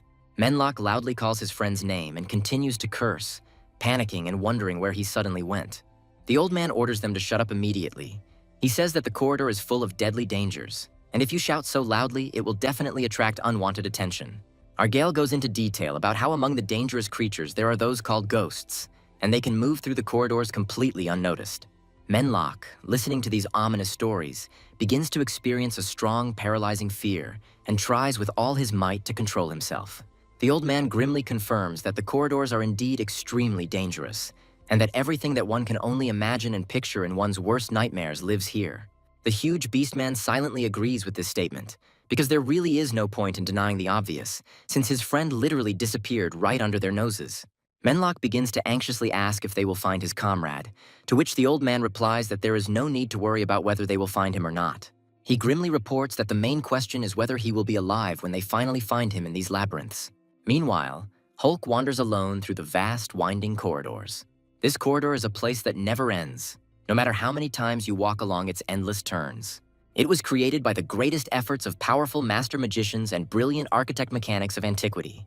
This place remains completely unknown and incomprehensible to the minds of mere mortal beings. Hulk finds himself thinking unpleasantly that being left in such a corridor all alone would really be quite creepy. He begins to clearly hear that someone is slowly walking here with heavy steps. The floor literally shakes from the powerful vibration, and the Beastman watches in horror as a huge, terrifying giant approaches him. A giant of monstrous proportions stops right in front of the Beastman and looks at him intently and silently with burning eyes. Hulk looks up in fear at the huge, vicious ogre ready to attack. The monster begins to scream monstrously, after which it menacingly raises its giant club in order to deliver a crushing blow. The Beastman concentrates with utmost concentration and acutely understands that now the slightest mistake will inevitably cost him his life. He dodges the devastating blow and uses his feathers to spin to jump back to a safe distance. The ogre continues to deliver vicious, crushing blows and relentlessly pursues the fleeing prisoner. Hulk uses its arm feathers to glide and maneuver in the air. He looks at the terrible giant and bitterly realizes that he definitely won't be able to cope with this thing in a fair fight. Hulk begins to think feverishly about how he needs to run as quickly as possible and get to a safe distance while he still has the opportunity. At this time, the huge giant continues to deliver numerous crushing blows with his legs, the power of which causes deep cracks and dents in the stone floor. Hulk jumps from place to place with amazing agility while the giant desperately tries to crush him with his heavy feet. Hulk turns sharply over his shoulder and realizes with horror that his affairs at the moment are extremely unfavorable and in very bad shape. He notices the second giant with alarm and thinks gloomily that if they catch him, they will definitely tear him into small pieces. Meanwhile, both giants vigorously wave their huge arms in a desperate hope to grab the prisoner trying to escape. They take turns delivering powerful, crushing blows with their massive clubs, and it is only by a miracle that Hulk manages to dodge these deadly blows. Hulk jumps high into the air and flies into the air, thinking gloomily that going out into this corridor was an extremely serious and fatal mistake. With the thought that he cannot die in such a vile place, the prisoner desperately makes an escape plan, trying to get as far away from this nightmare as possible. At this moment, his eyes reflect a chilling horror, like mirrors in which the primal fear of imminent death is frozen. The huge giant grabs the prisoner with his giant hand, squeezing him like a fragile toy in his fist. Hulk experiences a terrible, paralyzing fear as the ogre slowly brings him to its disgusting mouth with sharp yellow teeth. He begins to scream pitifully and desperately call for help. Suddenly, there is a powerful, deafening blow, shaking everything around. A mysterious stranger appears, deftly jumping into the air and delivering precise, devastating blows to the giants with his heavy bat. The giant screams loudly in pain and rage, but the agile stranger deftly maneuvers and continues to deal crushing blows to the monster. The ogre is beside himself with mad rage, but he is unable to strike or grab his elusive opponent. Hulk, with growing amazement, begins to feverishly think about what is happening before his eyes. He watches as the stranger knocks the massive giant to the ground with his daring attack, successfully taking the initiative in the fight. The Beastman is amazed and cannot believe that such a huge, powerful creature could be incapacitated with just a few precise blows. Meanwhile, the stranger casually throws a baseball bat over his shoulder and loudly announces that the striker is coming onto the field for the final hit. His calm smile slowly turns into a vicious, predatory grin, and he again quickly rushes into a merciless attack on the enemy. With a loud war cry that a triple blow is about to come, the stranger continues to deliver numerous crushing blows to the second giant. The ogre desperately tries to fight off the hail of blows, to which the stranger mockingly informs him that he has made a serious error in his throw. The giant's gigantic heavy club crashes down onto the stone floor, but the agile stranger deftly jumps to safety. He begins to sarcastically mock the defeated giant creature and says with a grin that he still needs to train thoroughly. Then this strange, ruthless baseball player jumps high into the air and delivers a powerful finishing blow to the giant's head with the bat. Hulk can't believe his own eyes. This guy took out two mighty ogres in a matter of seconds of combat. The stranger delivers another finishing blow to the giant's lifeless body and triumphantly announces that he has hit a perfect home run with two runners on, after which he easily jumps up to the second defeated monster and deals him another merciless blow to ensure complete victory. The giant's gigantic, bloody bodies lie completely motionless on the cold stone floor, like fallen mountains of flesh and bone. A strange stranger calmly approaches one of the dead bodies and begins to greedily tear apart its still warm flesh with his sharp teeth. Hulk looks at this nightmarish picture with growing horror and gloomily thinks that his affairs are really going very badly. He looks closely at this creepy prisoner and clearly sees a tattoo on his neck indicating that he is a fourth-rank prisoner. Hulk falls limply to the cold ground and despairingly thinks that all he can do is pray to the gods for help. The stranger suddenly stops greedily devouring the giant's raw, bloody flesh and slowly turns his predatory attention to the now silent Beastman. After which he curiously asks Hulk who he is and what he is still doing here, since the match has long since ended. Hulk quietly begs for mercy and despairingly thinks that he cannot die here in this damn place. The stranger grins and says that Hulk speaks as if he was going to kill him, although he had no such intention. After which he roughly grabs Hulk by the chest and angrily asks who he is and where he came from. He demands an immediate answer and suspiciously asks the Beastman why he smells exactly like the blind old man. At this moment, other prisoners appear behind him and greet their comrade in arms in a friendly manner, congratulating him on his successful battle. Hulk realizes with horror that now only a real miracle or divine intervention can save him from imminent death. The man begins to sternly scold this strange baseball player and reproachfully reminds him that he has already asked him many times not to run away alone. They ask him with interest if he caught those ogres. Hulk looks closely at the tattoos on their necks and realizes with horror that they are all dangerous level 4 prisoners. After which they turn their close attention to the trembling Hulk and threateningly ask him who he is. Hulk trembles with paralyzing fear and realizes that the old man was absolutely right. There really are a lot of level 4 prisoners here. He bitterly thinks that staying in the relatively safe cell would have been much wiser. However, he does not know that in his cell all the prisoners are already lying dead on the cold floor among pools of blood. And in the silence of the cell, only the ominous crackling of a torn electrical cable can be heard, throwing sparks into the darkness. A group of prisoners led by a blind old man continued to move slowly and carefully along the dark, deserted corridor of the prison. Suddenly, the old man stops abruptly and begins to sniff the stale air warily, catching some disturbing smells in the darkness. He gives a quiet order to his comrades to stop immediately and not make a single unnecessary movement or sound. Approaching the edge of a huge gap, the old man imperiously orders the prisoners to carefully approach here and carefully look down into the gaping abyss. The prisoners approach the huge breach with great caution, and a mixture of surprise, fear, and wariness appears on their stern faces. Below is a strange, creepy creature that grabs the bodies of dead prisoners with its bony paws and methodically cuts them with huge metal scissors. The old man sighs heavily, as if to himself, saying that this opponent possesses incredible ferocity and cruelty. He begins to gloomily talk about how this monster is so strong that it easily kills even dangerous 5th-rank prisoners. The old man continues his story and explains that all the ghosts that inhabit these cursed walls have names, and this one is called the Executioner. Argyle reports that the ghost earned this sinister nickname because he mercilessly cuts off the heads of his unfortunate victims with sharp blades. Meanwhile, the creepy creature lets out a wild, blood-curdling scream and, with a vile crunch, cuts off the head of another murdered prisoner with giant scissors. The old man urges his comrades to be extremely careful, because now that they have met him, they have absolutely nowhere else to run.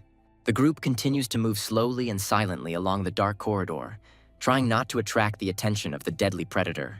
Manhwa shares his disturbing thoughts and says with relief that it's good that the executioner hasn't noticed or smelled them yet. The old man grimly agrees with this, because otherwise 1 or 2 of their group would have long since been dead and torn to pieces. He bitterly says that with their current limited powers, the executioner will be able to easily kill them without much effort. Manhwa nervously scratches the back of his head and categorically states that his feet will never again be in this damned deadly corridor. Argyle sarcastically asks the Beastman if he is now so afraid of this monster and is ready to surrender without a fight. He mockingly suggests that the Beastman should immediately return to the relative safety of his cell and not risk his skin any further. But he firmly states that he cannot leave his faithful friend behind now, like some despicable coward. The old man ponders these words for a moment, and then says approvingly that this is indeed a good and worthy answer, after which he suggests that in this case they continue to search for their lost comrade further, despite all the mortal dangers. The prisoners continue to persistently interrogate Hulk, demanding from him full and honest answers to all their questions. He fearfully replies that he does not know anything special and that he and the old man simply shared a prison cell. His grim friends silently watch this tense interrogation, and then suspiciously ask what exactly is going on. One of them looks at the trembling Hulk carefully and for a long time and concludes that he is not one of the local prisoners. Becky angrily reports that this suspicious guy clearly smells like that same blind old man. This unexpected statement greatly alarms and surprises his comrades in arms, causing them to tense up with anxious forebodings. They suddenly fall silent and become immersed in their dark thoughts, pondering the possible consequences of this discovery. One of the level 4 prisoners panics and grabs his head and screams loudly that he doesn't want to die. He suggests running away from here as quickly as possible before this scary old man appears and kills them all. Their leader sternly asks them to calm down and says that this old man will definitely not show up here, so there is nothing to be so afraid of. After which, they greedily pounce on the bloody pieces and begin to devour the flesh of the slain giant with an animal appetite. Having had his fill of raw meat, one of the level 4 prisoners declares that he wants to have a serious talk with the prisoner in private. The leader pays close attention to him and sternly asks him not to go too far in his actions with this prisoner. The 4th level prisoner asks Hulk to calm down and not to be so scared, since he does not feel aggression towards him. He openly states that he does not want to cause harm, but he has long dreamed of eating chicken, and as luck would have it, this bird turned out to be familiar to the old man. The prisoner warns that in this isolation, many dangerous creatures have set their sights on the lives of Argel and his companions. Hulk realizes with horror that if he stays close to the old man, sooner or later he will inevitably encounter such deadly creatures. He fearfully asks the prisoners what these terrible creatures are and who they are. Level 4 prisoners grimly tell of how these creatures are so terrifying that even they cannot look them in the eye. He sternly warns that these are extremely dangerous creatures and urges the beastmen to be extremely careful with them. Suddenly, a bright golden aura flares around the stranger, and he begins to cast an ancient healing spell. Hulk looks at his hands with growing surprise as a golden glow begins to shimmer throughout his body. The stranger tells Hulk that his wounds are now completely healed, and that a sacred prayer will help calm his tormented mind. He urges Hulk to be extremely careful and return safely, after which all these strange strangers begin to slowly move away. Once the level 4 prisoners finally leave this gloomy room, Hulk once again becomes acutely aware of his complete loneliness. He realizes that he is once again alone in this deadly corridor among invisible threats and lurking monsters. Hulk listens carefully to the sensations of his body and realizes with relief that he really began to feel much better. His painful wounds have completely healed thanks to magical healing. He slowly begins to sink into the impenetrable darkness of the corridor, and then from somewhere far away, he begins to hear some strange, frightening sounds. Menlock joyfully rushes forward and loudly pronounces his comrade's name. He is clearly insanely happy to see him safe and sound. He tells them that they were only able to find him thanks to the wisdom and experience of the blind old man. Hulk is deeply aware that they are the kind of people who would not normally risk their lives for another person, yet these tough prisoners still went to look for him in the deadly corridor, so he respectfully bowed his head in sincere gratitude. The old man learns that Hulk healed one of the 4th level prisoners, after which he begins to talk about celestial bodies and divine powers. This narrative attracts the close attention of a small, curious boy who greedily absorbs every word of his adult mentor. Previously, his elder brother told him that in the vast space there lived powerful godlike beings located in the constellation of light. They are fiercely opposed by the dark stars of darkness, and whether light or dark, most followers of these faiths are staunch fanatics. They sincerely and blindly believe in the existence of the afterlife and are ready to die for their sacred beliefs. The boy is clearly deeply interested in this mystical information and listens attentively to his older brother. He is surprised to learn that even in the harsh isolation of prison, the faith of these people remains completely unshakable and firm. The old man confirms that here too, in the dark prison, there is a clear division of faith in various gods and divine powers. Menlock is truly glad that his loyal friend managed to survive in this nightmarish, deadly corridor full of unimaginable dangers. He praises his comrade, noting that he has real potential to survive in these inhuman conditions. The old man in turn thoughtfully reflects on the fact that this guy is trying to survive solely on pure motivation, and there are few such people. During his long stay in this damned prison, he had already managed to train many prisoners to a fairly high combat level. He knows very well that this can take a lot of time and effort, but in principle, it is not a difficult task at all. The only thing the old man is really worried about is that he himself doesn't have much precious time left. Suddenly, he stops his measured pace and listens intently to suspicious sounds coming from the darkness ahead, after which he loudly orders the surprised prisoners to immediately run away from here as fast as they can, without looking back and without wasting time.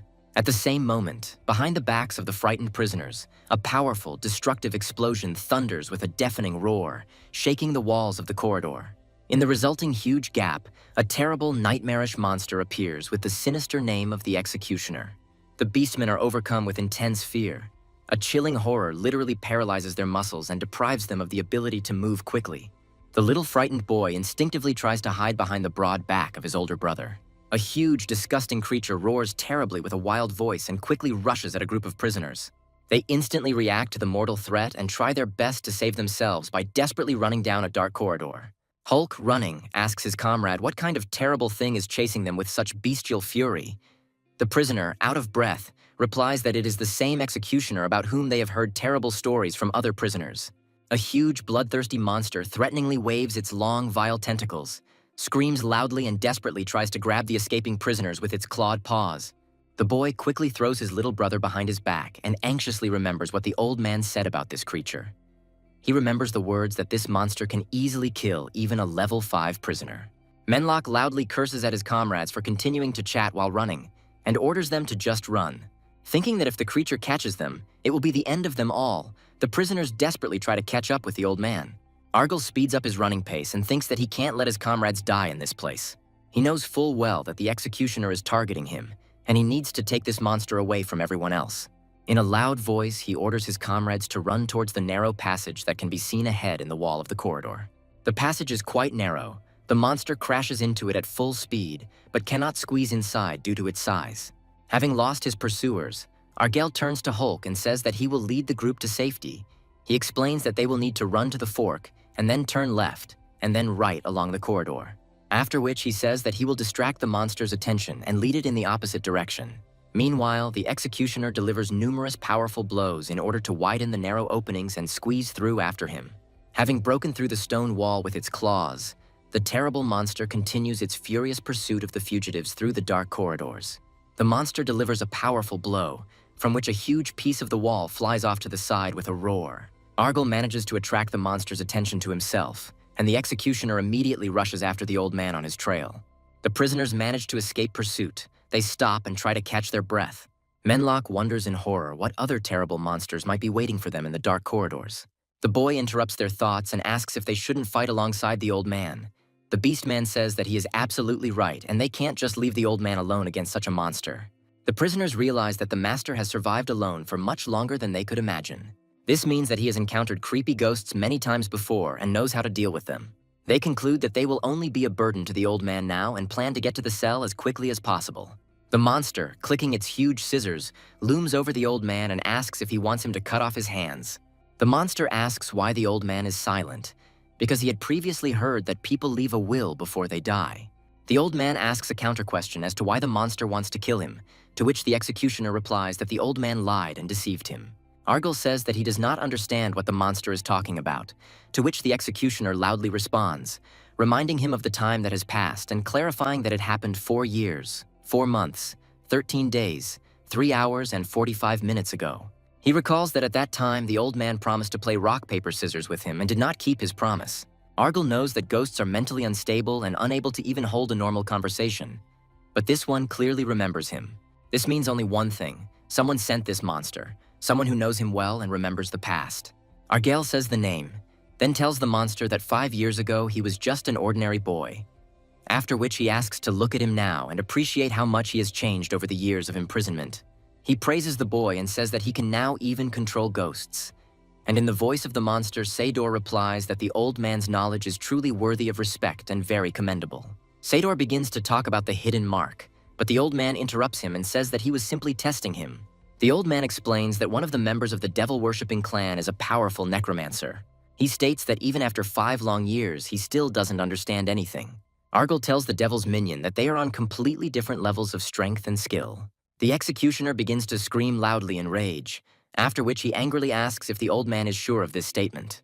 The monster says that everything is completely different now and delivers a series of lightning-fast, crushing blows to the enemy. Continuing to strike, the executioner says that he has been waiting for this moment for many, many years. Sador, with the help of the executioner, reports that he was able to master the dark power to control the ghosts of these corridors. He continues to strike with his giant sharp scissors, but the old man deftly jumps to safety. The executioner laughs loudly and ominously, saying that even such an experienced prisoner as the old man will now not be able to escape. He claims that he now has the power to control a 5th rank and is capable of defeating a prisoner of the same high level. The executioner demands that the old man submit to him, and then he promises that he may save his precious life. Argyle asks the question, has it really only been 5 years for him? since he has been in this hell called isolation for more than 60 long years. After which he says that his opponent is still just as naive and launches a furious, merciless counterattack. Having reached the required combat distance, Argyle delivers several lightning-fast, precise blows to the executioner's body. The executioner screams loudly in pain and jumps back, after which he loudly shouts about what kind of nonsense this old man is talking about. Argyle performs a cool pirouette in the air and cuts one of the executioner's tentacles, blood spurting in all directions. The old man says that he is disappointed in the enemy and suggests that next time he try to see the essence of things. He dodges another blow from the ghost, then delivers another series of deadly, precise blows. The executioner screams loudly and inhumanly in pain and tries to hit the old man, but does so completely to no avail. Argyle dodges a powerful metal claw and delivers a slashing blow to the opponent's body. The creature lets out a loud scream that echoes throughout the corridors, blood spurting from its severed claw. After which, uttering a death roar, the huge monster falls with a deafening roar onto the stone floor of the prison. The old man rises onto the broad chest of the defeated monster and carefully examines its lifeless body. He notices a brightly glowing mark on the monster's throat and says with satisfaction, "This is what different levels of skill mean." Argyle knows that with this magical mark, the master controls the ghosts and directs their actions. He swings his sword and delivers a crushing blow to that brightly shining mark on the monster's throat. He then turns to the ghost's owner and demands that he tell the devil worshipper to stop wasting their time. Manhwa quietly says that when the old man walked away, leaving them behind, he didn't notice. However, he now clearly realizes that finding his way around these many confusing corridors is an extremely difficult task. After which the beastman asks if they are going the right way. The comrade answers that they were going towards a loud crack, and now everything has become quiet again. The prisoners begin to quietly converse among themselves, wondering if the old man has any plan. Suddenly, the boy begins to point forward with his hand and reports that he sees a dim light ahead. They happily realize that there is an old man ahead and wonder how he could deal with the powerful ghost. The prisoners are surprised. They do not understand how the old man could overtake them and find himself in front of the group. Argyle states that it doesn't matter, and that it's better to hurry to the prison block since the hunt is already over. He then announces that the fire-breathing dragons will now move into the corridor after finishing their hunt in the chamber. Upon entering the cell, they discover with horror that there is nothing left in it except the charred corpses of the prisoners. The prisoners freeze in place from shock. This terrible sight makes an extremely strong impression on them. A little boy freezes in place with fear. His older brother asks worriedly if he's okay. The baby covers his face with trembling hands and seems to begin to cry quietly from the nightmare he has seen. The old man gently comforts the little boy and tells him that this is the harsh reality of life in isolation. After which he asks the boy to accept this cruel truth and come to terms with the surrounding reality. Sero naively asks if the weak just die here and that's the end of it for them. The old man replies that it's much more complicated, but any of them can die at any moment. Hulk realizes with dismay that they have once again been cruelly reminded of the true nature of things in this place. As they pass by the charred corpses, they remember that every day countless prisoners arrive here and just as many die. And all this happens regardless of the rank, personality, abilities, or connections of the people who ended up here. All that remains of the people are empty shells or charred pieces of flesh scattered throughout the chambers. Life is taken here before the prisoner can even begin to resist. That's what a place called isolation is. The prisoners consider this place to be a real hellish prison, where prisoners are killed, the corpses are disposed of, and then replaced with new ones, and so on. An endless cycle after cycle, day after day. A bright hologram appears under the ceiling, and a loud metallic voice is heard, announcing that the morning roll call has begun. The voice dispassionately reports that out of 95 prisoners, only 5 remain alive. After this, a message comes that due to an acute shortage of people, some of the remaining prisoners will be transferred. Everyone immediately turns their worried gaze to the silent and stern old man, waiting for his reaction. The room begins to fill with a bright golden glow, indicating that the teleportation process will soon begin. The old man orders them to listen to him carefully, because once they are transferred, there is a high probability that they will be separated. Manhwa is visibly nervous and excitedly asks the old man what exactly he means by separation. Argyle asks to remember that after the transfer there will be either release or discharge from this place. He says that if they find themselves in the jungle, then they need to run towards the sea, no matter what. Hulk's body is engulfed in a bright golden glow. He becomes very agitated and loudly asks what is happening to his body. The golden glow becomes even stronger. The surprised voice of the beastman is heard, who does not understand what is happening. He asks how there can be any jungle with a sea in this terrible place. The teleportation is coming to an end. A metallic voice is heard, which informs that the transfer to chamber 3217 has occurred. Argyle realizes that they have been separated after all, and regrets that he previously thought he had potential. The boy looks around in fear and constantly asks where his older brother has gone. He continues to call his brother's name loudly, while the old man thinks that the prison warden's intentions are obvious. Argyle believes that it is highly likely that he will soon meet the prison governor face to face. Until then, he needs to improve and develop what he so desperately needs. He asks the boy to calm down and says that this block is 4 times larger than the previous one, and there are at least 300 prisoners here.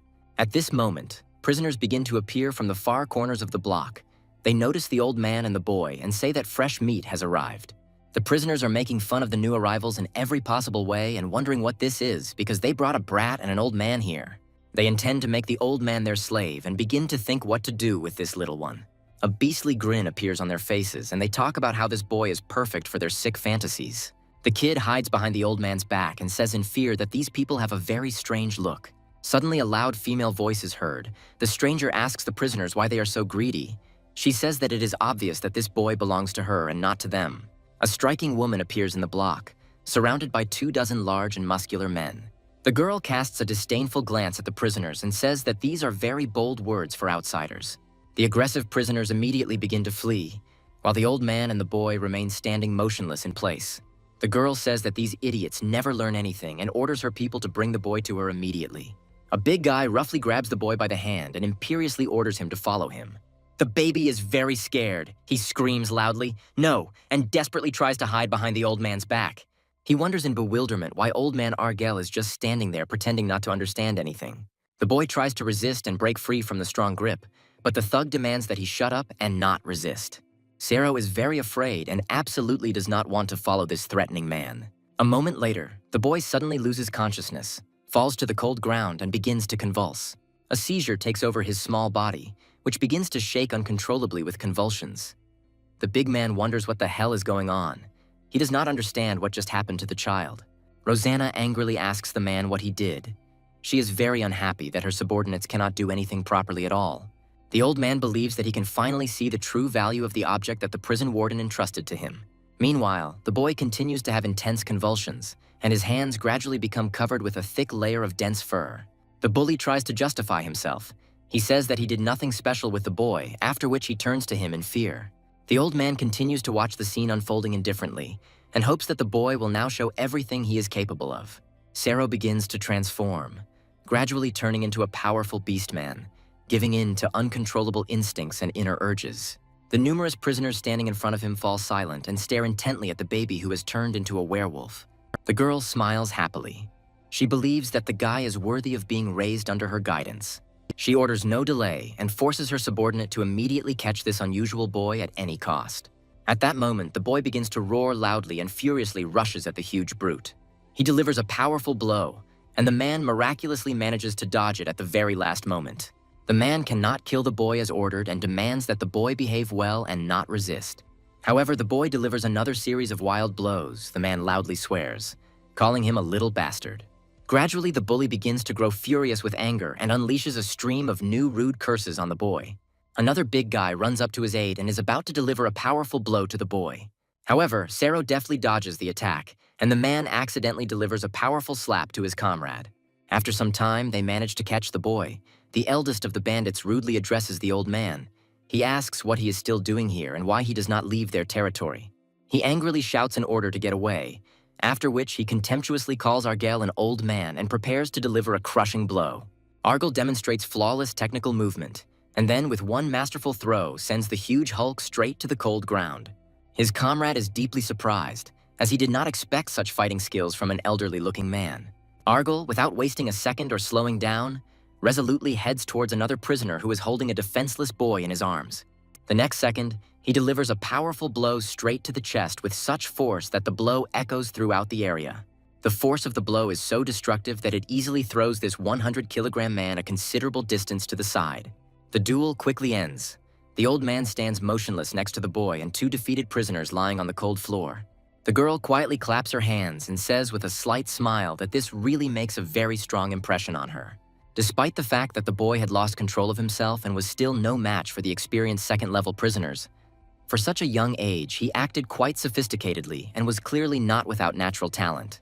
The old man confidently believes that if the boy were under his care, he could definitely become an even stronger warrior. The girl speaks rudely and sharply to Argel. She's very outraged that he dared to touch her personal subordinates, and she wonders with bewilderment why he is so fearless, and whether it is really just because he is already old. She begins to slowly and menacingly approach the old man, dragging her heavy sword across the stone floor, which makes an ominous screeching sound and throws off bright sparks. The old man calmly replies that in his advanced years, he no longer feels fear of anyone living or anything in this world. To which the girl replies with a grin that today, she will definitely give him a completely new and compelling reason for real fear. Rosanna, in a commanding and threatening voice, declares that she intends to tie the old man up so tightly that he will be absolutely unable to move a muscle. After which, with sadistic pleasure, she intends to rip off all the skin from the old man with her sharp whip, slowly, piece by piece. Her creepy and sadistic monologue is suddenly interrupted by a huge man who lands with a crash right between the threatening girl and the calm old man. Rosanna looks on with obvious admiration at this spectacular appearance, then declares that she was the one who discovered him first, and imperiously orders him not to disturb her and to go about his business. A huge and muscular man slowly straightens up to his full impressive height. Many know him well here under the formidable name of Mahan. He strongly advises the girl to wisely retreat, to which she demonstratively shows him the middle finger and defiantly asks who he thinks he is to give her such orders. Man asks if the girl is really ready to start a real bloody war between their groups here. Rosanna replies with cold determination that war will inevitably come sooner or later, and she is always prepared for such an outcome. To which the man decisively declares that in this case he also absolutely does not intend to cowardly retreat in the face of the threat. His loyal people raise their huge heavy axes and massive clubs, after which they begin to slowly and threateningly approach the enemy. The girl tells the man with a grin that he turned out to be a very thoughtful and cunning guy who managed to surround her from all sides, after which she shrewdly states that if they mutually destroy each other now, it will be exactly what the wily Betham secretly wants. She urges the man not to give in to every cheap provocation and insistently asks him to remember that one day she will definitely make him bitterly regret this decision. As the girl walks away, Mon is relieved to tell the old man that he is truly glad he had the good sense to back off. After which, this thug gratefully reminds him that exactly a year ago, the old man heroically saved him in the wild and dangerous jungle. He respectfully bows his head before him, but the old man, with sincere bewilderment, admits that, to be honest, he remembers absolutely nothing like this. Argel begins to speculate that perhaps it happened during the mass liberation, when he was hunting the local indigenous people and probably accidentally helped this thug. Maan solemnly declares that quite a lot of time has passed since then, but this does not in the least change the undeniable fact that the old man saved his life then. After which, with deep respect, he bows his knee before the old man and humbly asks for permission to serve him faithfully until the end of his days. The menacing and commanding voice of Maan is heard, who decisively orders his numerous people to also kneel before Argel and unconditionally consider him their elder. The numerous members of his gang, although with noticeable reluctance, begin to slowly descend to the cold ground and respectfully kneel before the old man. The old man is noticeably surprised by what is happening, since he clearly did not expect such an unexpected and dramatic outcome of today's events. Sero is haunted by tormenting nightmares, and he recalls with horror how a huge giant mercilessly dragged him by the hand along a cold corridor. The boy is very frightened by what is happening and loudly screams desperately, no, begging to be left alone immediately. Fear completely paralyzes his childish will, and he plaintively asks to stop and not cause him any more harm. Suddenly, the baby wakes up from a nightmare. He quickly jumps up from under the warm blanket, after which he screams loudly in fear. The boy turns around in confusion and is surprised to notice a familiar old man next to him, as well as a huge, unfamiliar man. Mahan calmly informs them that they are in cell number 3719, and that there are several influential factions here. He continues to explain in detail that he is the leader of one of the most powerful factions, and it bears the menacing name of the Circle of the Axe. In addition, there is another dangerous faction here under the ominous name of the Witch's Whip, and it is led by the same girl Rosanna whom they met earlier. The third circle is widely known by the fearsome name of the Blade Master's Circle, and its leader is the mighty and cunning Betham.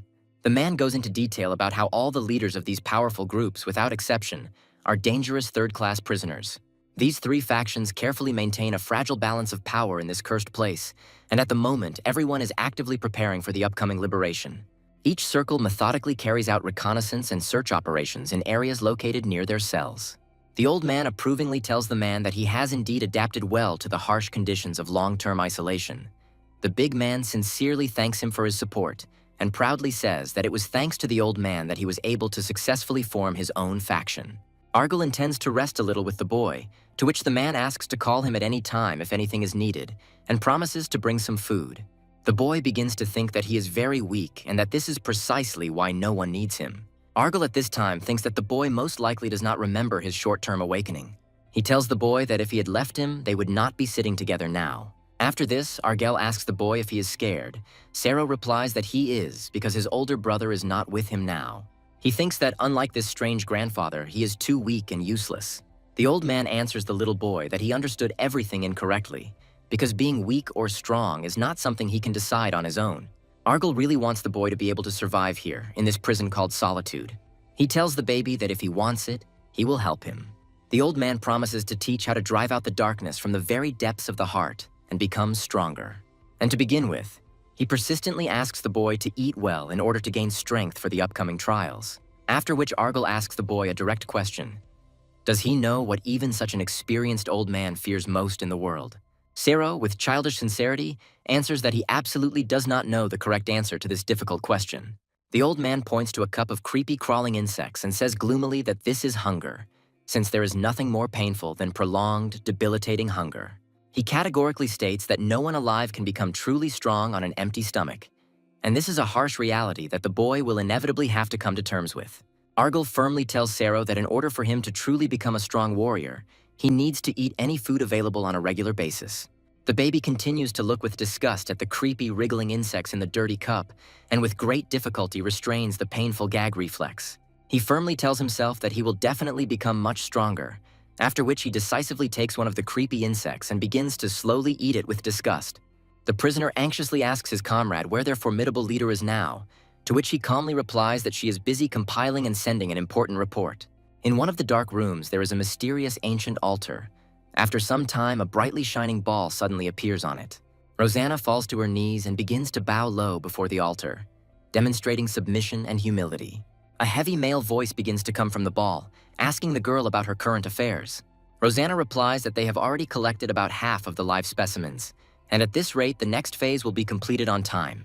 After this, the voice from the ball asks if anything unusual happened in the detention area. The girl replies that nothing unusual happened, but recalls the recent transfer of a child and an old man to their block. The voice from the ball asks to tell more about the old man. The girl says that he is an ordinary elderly man, but some strange aura emanates from him. She says that this old man moved towards chaos in a very strange way, as if he was led by it and obeying its flow. Rosanna reports that there is no cause for concern, but a bright demonic flame flares up around the ball and a voice is heard, which states that he will check everything himself. Rosanna promises that before his arrival, she will personally catch this strange old man and deliver him. The voice agrees and tells the girl that she can do whatever she wants with him, kill him or leave him alive at her own discretion. Rosanna states that with the power that her interlocutor has given her, she can easily accomplish this task. At this moment, the girl throws off her robe and casts a determined look into the distance, full of firm confidence. She intends to catch any prey her master desires and bring it straight to him. Meanwhile, the old man and the boy are in the neighboring block, where they sit silently opposite each other for a long time. After a while, the old man says it's time to begin and orders the boy to close his eyes and breathe as slowly as possible. The boy follows the old man's instructions and gradually begins to fall into a deep trance. Argyle believes that fistfights and various techniques are useless for a child, so he should not learn this at all. He asks the boy to inhale deeply and exhale very slowly, while the child thinks that he will become strong and will not be a burden to anyone. Argyle commands him to focus on the darkness ahead, the boy sinking deeper into a trance. The old man declares that now they will try to find the inner self. He orders the child to continue breathing at the same rhythm and to clear his mind of emotions. Sero continues to listen to the old man's voice, which gradually begins to dissolve into the void. After some time, the old man says that the time will soon come to open your eyes and says that this must be done right now. Sero looks around and realizes that he is in complete darkness, after which he begins to call his grandfather in a quiet voice. He doesn't understand what's happening, because just a moment ago the old man was sitting right in front of him. The boy says that he is scared, and at that very moment he hears a voice from above. The old man tells him not to be scared and claims that he is nearby. Argal begins to tell that in order to become strong, first of all, one must understand the darkness that is hidden within a person. He says that for the boy, this is the first step, and he needs to make just a small movement forward, without fear of emptiness around. The baby takes a step into the void, and instantly joyful images of a happy life from the past appear before him, filling him with memories. He continues to watch in surprise as his mother greets them after a long walk. Tears begin to well up in the baby's eyes, reflecting his inner anxiety, mixed with nostalgia and sadness. At this moment, an old man's voice comes out of the darkness, saying that enough is enough, and that it is no longer worth looking so closely at the past. Argal orders to stop looking down so intently and to focus on what is happening, keeping your attention on the present. The old man orders the boy to concentrate on his voice and breathe slowly, like a tree in the wind. The boy thinks that if he does not fulfill his grandfather's requests, something terrible will happen, and after a while he begins to lose consciousness. A moment later, he comes to his senses and tries to understand what is happening around him, realizing his vulnerability and fear at the same time. The old man thanks the boy and says that he did well, noting that this was his first confrontation with the inner darkness. Argal reminds the baby in a serious tone that he must not forget one important thing. The boy looks at his werewolf hands, realizing the unusualness of his nature. At this time, the voice of an old man is heard, who tells him that he has completely different blood, different from that of an ordinary person. Argal tells his young friend that this power will become his greatest weapon, one he can always rely on. After which, the old man says that it is necessary to take a break and suggests having a little snack to restore strength and concentration. Mahan apologizes to the old man for the fact that there is very little meat, but he still roasts it over the fire. Argal thanks the man for his help and honestly says that now he remains in serious unpaid debt to him. The little boy notices something strange in the behavior of those around him and asks the old man in bewilderment why those people don't eat at all and if everything is okay with them. Rosanna dismissively calls the man a big guy, then insistently asks him to hurry up and hand over his dead immediately. Mahan irritably asks the girl not to act so arrogantly, as if absolutely everything here belongs exclusively to her alone. The girl continues to create a tense conflict and suspiciously asks the man why he is suddenly acting like such a noble good man. She reminds him that they regularly give him their dead, and she rightly expects exactly the same from him in return. Then her gaze falls on the silent old man, and she asks with undisguised surprise if this decrepit old man is still alive. One of the squad leaders abruptly orders his obedient subordinate to immediately carry this dead body here. The subordinates immediately begin to diligently carry out the received order and methodically drag the fresh corpses into one large pile. Man's calm voice is heard, matter-of-factly informing us that one of their guys died tragically in the hallway yesterday. Rosanna, with a cynical grin, thinks that today's dinner looks like it will be truly luxurious and rich, and indifferently says that only 2 people died on their side. Sero is very surprised and frightened by the word dinner he heard, and he begins to think with growing horror about whether these people are really selling those dead corpses. The boy's terrible suspicions turn out to be the bitter truth, as these desperate people regularly engage in cannibalism and calmly eat the corpses of murdered prisoners. The old man grimly tells the shocked boy that such terrible things happen here very often and have become a normal norm of survival.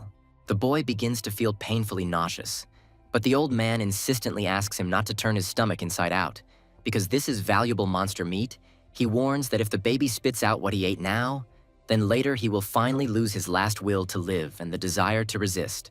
Mahan politely asks the old man to rest in peace while they themselves take care of distributing the food they found among everyone. The disgruntled voices of hungry prisoners can be heard, complaining in despair that today they only got 2 pitiful corpses, and they gloomily believe that very soon they will all inevitably die a painful death from terrible hunger and exhaustion. The old man begins to patiently tell the boy that he can safely eat as much meat from monsters and vile insects as he wants, but he asks the little boy never in his life to become as inhuman as these desperate and embittered people. Sero, with childish trust, calls the old man grandfather and sincerely promises that he will never commit such terrible acts. In the huge abandoned block, full of twisted, rusty metal structures and debris, an ominous and oppressive silence gradually sets in. A group of grim-faced prisoners appear, discussing with disgust the horror-stricken face of a level 1 prisoner who had recently been brutally murdered. The prisoners continue their cynical conversation and unanimously believe that the first level is just pathetic trash that is absolutely incapable of fighting properly. After some time, a formidable man appears in this gloomy block, carrying a heavy combat sword in his powerful hand. He is the main commander of this influential group. Betham stops in front of his men and, in a businesslike tone, asks the prisoners how exactly today's bloody hunt went. Man slowly approaches him, and there is suddenly a tense and meaningful silence between the two powerful men. Man calmly informs the old man that the influential Betham is generously going to share some of his spoils with them. The man asks in bewilderment if they are not in a state of open hostility with this dangerous group. Relations between factions are not always hostile, especially when it comes to the cunning Betham, who is almost never the first to start bloody quarrels. Man delicately informs the old man that they urgently want to have a serious talk, and politely suggests that they approach the commander together for negotiations. Betham gives the frightened boy a long, searching look, as if assessing his potential value or danger. Sero feels that this sinister man smells of fresh blood and death. The old man distracts him from his gloomy thoughts and decisively orders him to immediately return back to a safe place. Man selects a couple of reliable thugs from his numerous squad to escort the baby to the right place. The brutes are clearly unhappy with the current situation, since everyone else is now happily celebrating a successful hunt, and they are forced to work as nannies for this poor brat. The boy realizes with growing horror that these animals are barely restraining themselves from grabbing and eating him right there on the spot. Only the presence of the stern commander and only the animal fear of his wrath stops them for now. Sero begins to seriously think about whether he can ever become as incredibly strong as his grandfather. He recalls with excitement a recent conversation when he hopefully asked the old man if he could ever become as powerful as he was. Sero is still in complete awe of his phenomenal fighting qualities and cannot fully believe that the old man is an ordinary mortal man. Argel patiently answers the curious child that, of course, he is the most simple and ordinary person, but the boy increasingly begins to think that he is something completely different. Then he asked the old man with great interest whether he could use energy or mana to enhance his abilities, to which the old man honestly replied that he really could not use mana, but he could still control his internal energy to a certain extent. Upon hearing this revelation, Sero begins to shout loudly and enthusiastically about how he knew it all along. The conversation continues, and the inquisitive boy asks the old man how old he is. Argel replies that he is already 78 years old. The boy asks with lively curiosity what exactly the old man has been doing throughout all these long decades of his life. To which he sadly replies that at night he often cannot sleep and simply wanders aimlessly through the empty corridors. Sero then asks with interest if the old man has any real friends in this dark place, to which he thoughtfully replies that one could say so. Some of them are very cold on the outside, but surprisingly human on the inside, and some even look exactly like a real bear. Sero, with childish curiosity, wants to know why exactly the old man ended up in this terrible isolation among criminals. This painful question makes Argel think deeply about the past and plunge into a heavy silence for long minutes. A clear image of his beloved woman appears in his head, lying dead in a dark pool of her own blood. Argel continues to stubbornly remain silent, after which, in a quiet and broken voice, he says with pain that his beloved wife has been dead for a long time. He tells the shocked boy that this amazing woman was truly beautiful and almost always smiled sincerely at those around her.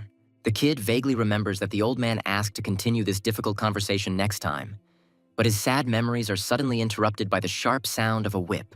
Sero freezes in place in complete amazement and opens his childish eyes wide in surprise. He watches with growing horror as a huge leather whip powerfully throws one of the thugs who faithfully accompany him into the air. The whip spins rapidly in the air and forcefully throws the massive brute to the side, causing him to fall heavily onto the hard floor. A satisfied and cruel smile appears on Rosanna's face, after which she mockingly asks, "Where is the old man they are so persistently looking for?" The girl slowly extends her hand to the frightened Sero and contemptuously declares that only this pathetic little puppy is here. The boy realizes with horror that his grandfather is not around now, and absolutely no one can protect him from this dangerous woman. Rosanna's face takes on a truly demonic and creepy expression. The girl with sadistic interest wonders what special things she can do with this defenseless child. She swings the leather whip and hits the unfortunate boy's body hard, causing him acute physical pain. Sero starts to get very angry at this humiliation and feels rage boiling inside him from the unfair treatment. The girl curiously asks what happened to this strange child, because yesterday he was so scared that he had a real attack. And now he behaves completely differently and demonstrates unexpected courage instead of the previous fear and submission. She carefully notices that the child now has a completely different determined look, full of anger and confidence unexpected for his age. The boy sternly warns that if she dares to touch him with even a finger again, she will inevitably face the most serious consequences. Rosanna is very surprised by what is happening and wonders with bewilderment how this pathetic puppy even has the audacity to openly threaten her. The baby begins to transform rapidly, and his fragile childish body is seized by painful and strong convulsions. The girl begins to smile passionately and cruelly. She asks the boy to continue this spectacle and says that she is becoming much happier. Transforming into a truly ferocious werewolf, Sero, with a growl, rushes into a furious and merciless attack on his offender. Rosanna quickly swings her long whip in order to skillfully repel this unexpected attack of the small predator. The boy deals a powerful blow with his claws, but the experienced girl deftly dodges his attack in time. She expertly strikes with her flexible whip, and its leather end catches the baby's leg in a tight loop. Rosanna then abruptly and with great force yanks the whip, causing Sero to fly high into the air and completely lose his balance. Sero falls painfully to the hard ground, but quickly gets back to his feet and deftly regroups for the next attack. A bloodthirsty and cruel smile appears on the girl's face. She says that the boy fights surprisingly well for his young age, and asks him to bark in his cute, childish voice to give her additional sadistic pleasure. The next precise blow of the whip reaches its target, and the boy falls heavily unconscious onto the cold ground. Man looks at the silent Betham with intense attention and intensity, patiently waiting for his important answer to the question asked. Next to them is an imperturbable old man, who is also deeply immersed in thoughtful silence. After a short, meaningful pause, Betham tells the old man that he has one very important question. He asks directly why he doesn't have the obligatory prisoner class number tattooed on his wrinkled neck like everyone else. The old man calmly replies that he spent many long years in this cursed place, and at first the administration did not assign class numbers to the prisoners at all. Mahan sincerely considers the old man to be a rather tough and dangerous person, after which he begins to tell with admiration that he heroically fought with wild natives in the impenetrable jungle completely alone. Argyle wearily replies that this is already an old story from the past, and now he is just a simple and ordinary old man. Betham thinks deeply about the fact that he has never met such a mysterious person in his life who has no class number. He begins to mentally imagine how he can now suddenly jerk forward and lightning-fast draw his sharp battle sword for a fatal blow. Betham vividly imagines himself mercilessly cutting off the gray head of this suspicious old man with one precise blow of his sharp blade. The men continue their leisurely and peaceful conversation, but Betham internally wonders if he should take a risk and try to attack. The old man becomes noticeably wary and tense, as if he somehow senses the deadly intentions of the treacherous Betham. Betham, in turn, casts a close and searching glance at him, gradually realizing that this old man is far from being as simple as he seems. Maan continues to enthusiastically tell the gripping stories of the heroic days gone by, saying that these vivid memories give him goosebumps.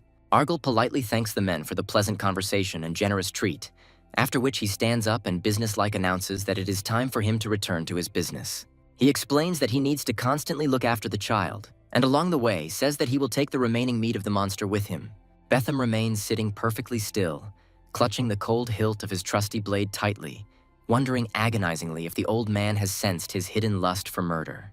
The man can't shake off the obsessive thought that this mysterious old man could turn out to be a very serious and dangerous opponent, who is definitely worth remembering well. The men silently go about their business, and the abandoned block slowly sinks into an oppressive silence and thick, cold fog.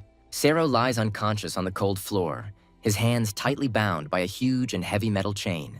The girl bends over the helpless child, while her loyal subordinates joyfully congratulate her on the acquisition of a new funny toy. They say with admiration that this boy is perfect, and the girl's satisfied voice is heard. His whole small body hurts very badly from the beatings, and he realizes with horror that he cannot make a single sound. He begins to think gloomily about whether he will now have to live the rest of his life like a miserable pet, chained with a heavy chain to a damp wall. The girl's enjoyment of this sad spectacle is suddenly interrupted by two of her subordinates, who excitedly report that the same old man has appeared near their protected territory. The boy begins to carefully eavesdrop on their anxious conversation, and clearly hears Rosanna's worried question as to whether this impudent old man came alone. Her subordinates are very excited about what is happening, and they say with concern that this is precisely the main problem. He did not come alone. Argyle moves slowly and confidently forward along the corridor. Behind him are dozens of sullen and determined prisoners. With a slow but inexorable step, they are getting closer and closer to the fortified block, which is completely controlled by the influential Rosanna group. The girl cautiously peers out from behind the stone shelter and angrily asks the old man what the hell this horde is doing here. The old man calmly asks the girl whether she really doesn't care about her life at all and is ready to die here, to which she defiantly asks who he is to speak to her so arrogantly and imperiously. She sarcastically throws caustic remarks at Man, who is standing next to her, and these words immediately send him into a furious rage. The old man resolutely suggests getting straight to the point without further ado, and categorically demands that the girl immediately return his little friend to him. Rosanna says that she refuses to do this since she caught him fairly, and now the boy is her personal property. The girl mockingly states that it is solely the fault of the old man himself. He was unable to protect his subordinate from danger. Her face takes on a truly demonic and terrifying appearance, and she delightedly reports that such a cute treasure is a real rarity. Argyle generously gives the girl one last chance to resolve the conflict peacefully and urges her to think it over carefully again before making a final decision. He asks the girl if she even knows what kind of mysterious creature is actually hiding under the guise of this outwardly ordinary boy. The old man believes that it seems that the girl took the child simply to attract his attention, completely unaware of the true value of the prey, and now she will definitely die a painful death for her ignorance. Rosanna starts to smile predatorily and self-confidently, after which she says that the only one who would naively fall for such a cheap bluff is his huge, simple-minded friend. Mon, with the last of his strength, controls his raging anger and resolutely tells the old man that he will immediately save the innocent boy and bring him the head of the impudent Rosanna. Unexpectedly for everyone, the old man calmly says that there is absolutely no need for such a rush, after which he indifferently turns around and slowly walks away. Gradually, all the prisoners silently disperse to their places, and an oppressive silence returns to the block, littered with metal debris. Argyle wisely believes that there is no particular need to rush the boy's immediate return, since he firmly knows that the enemies will definitely not kill him. Moreover, he is absolutely sure that they simply physically will not be able to kill this special child even if they really wanted to. The old man knows perfectly well that the valuable object is under strict, constant surveillance by the prison warden and is in relative safety. His deep thoughts are suddenly interrupted by a very quiet and almost imperceptible sound, which he catches with his incredibly sensitive hearing. He turns warily towards the mysterious stranger who suddenly appears in a completely empty block. A familiar voice is heard, nostalgically saying that it has really been a long time since they last saw each other. Argyle turns decisively and walks with a firm step straight towards the mysterious stranger. He involuntarily recalls the boy's recent question, when he curiously wanted to know if he had any real, loyal friends. Argyle states to the girl that she seemed to notice him right away when he passed by her territory. This mysterious girl, from whom a bright blue glow emanates, is one of the old man's few and devoted friends. In a quiet and gentle voice, the girl softly says that the pitch darkness was too thick not to notice Argyle among the shadows. The girl slowly approaches the old man and says with concern that she has come to greet him and also to find out about his health. Argyle sadly replies that he is very afraid of the sad fact that he does not have much time left in this world. The girl begins to tell that there are several dangerous minions hanging around nearby, worshipping the dark devil, and very soon she will begin a large-scale cleanup. Argyle fears that an innocent boy could be seriously harmed during the bloody purge, and carefully asks the girl to be sure to say hello to her sister. The girl tenderly hugs the old man and says with a smile that her sister will be incredibly happy with such a sign of attention from an old friend, after which she sincerely asks that if he suddenly needs something or problems arise, be sure to let her know. After which the blue glow begins to gradually weaken, and the mysterious girl disappears without a trace and unnoticed into the dark space. The old man firmly believes that he does not need any outside help to save the child, no matter how serious his condition is now.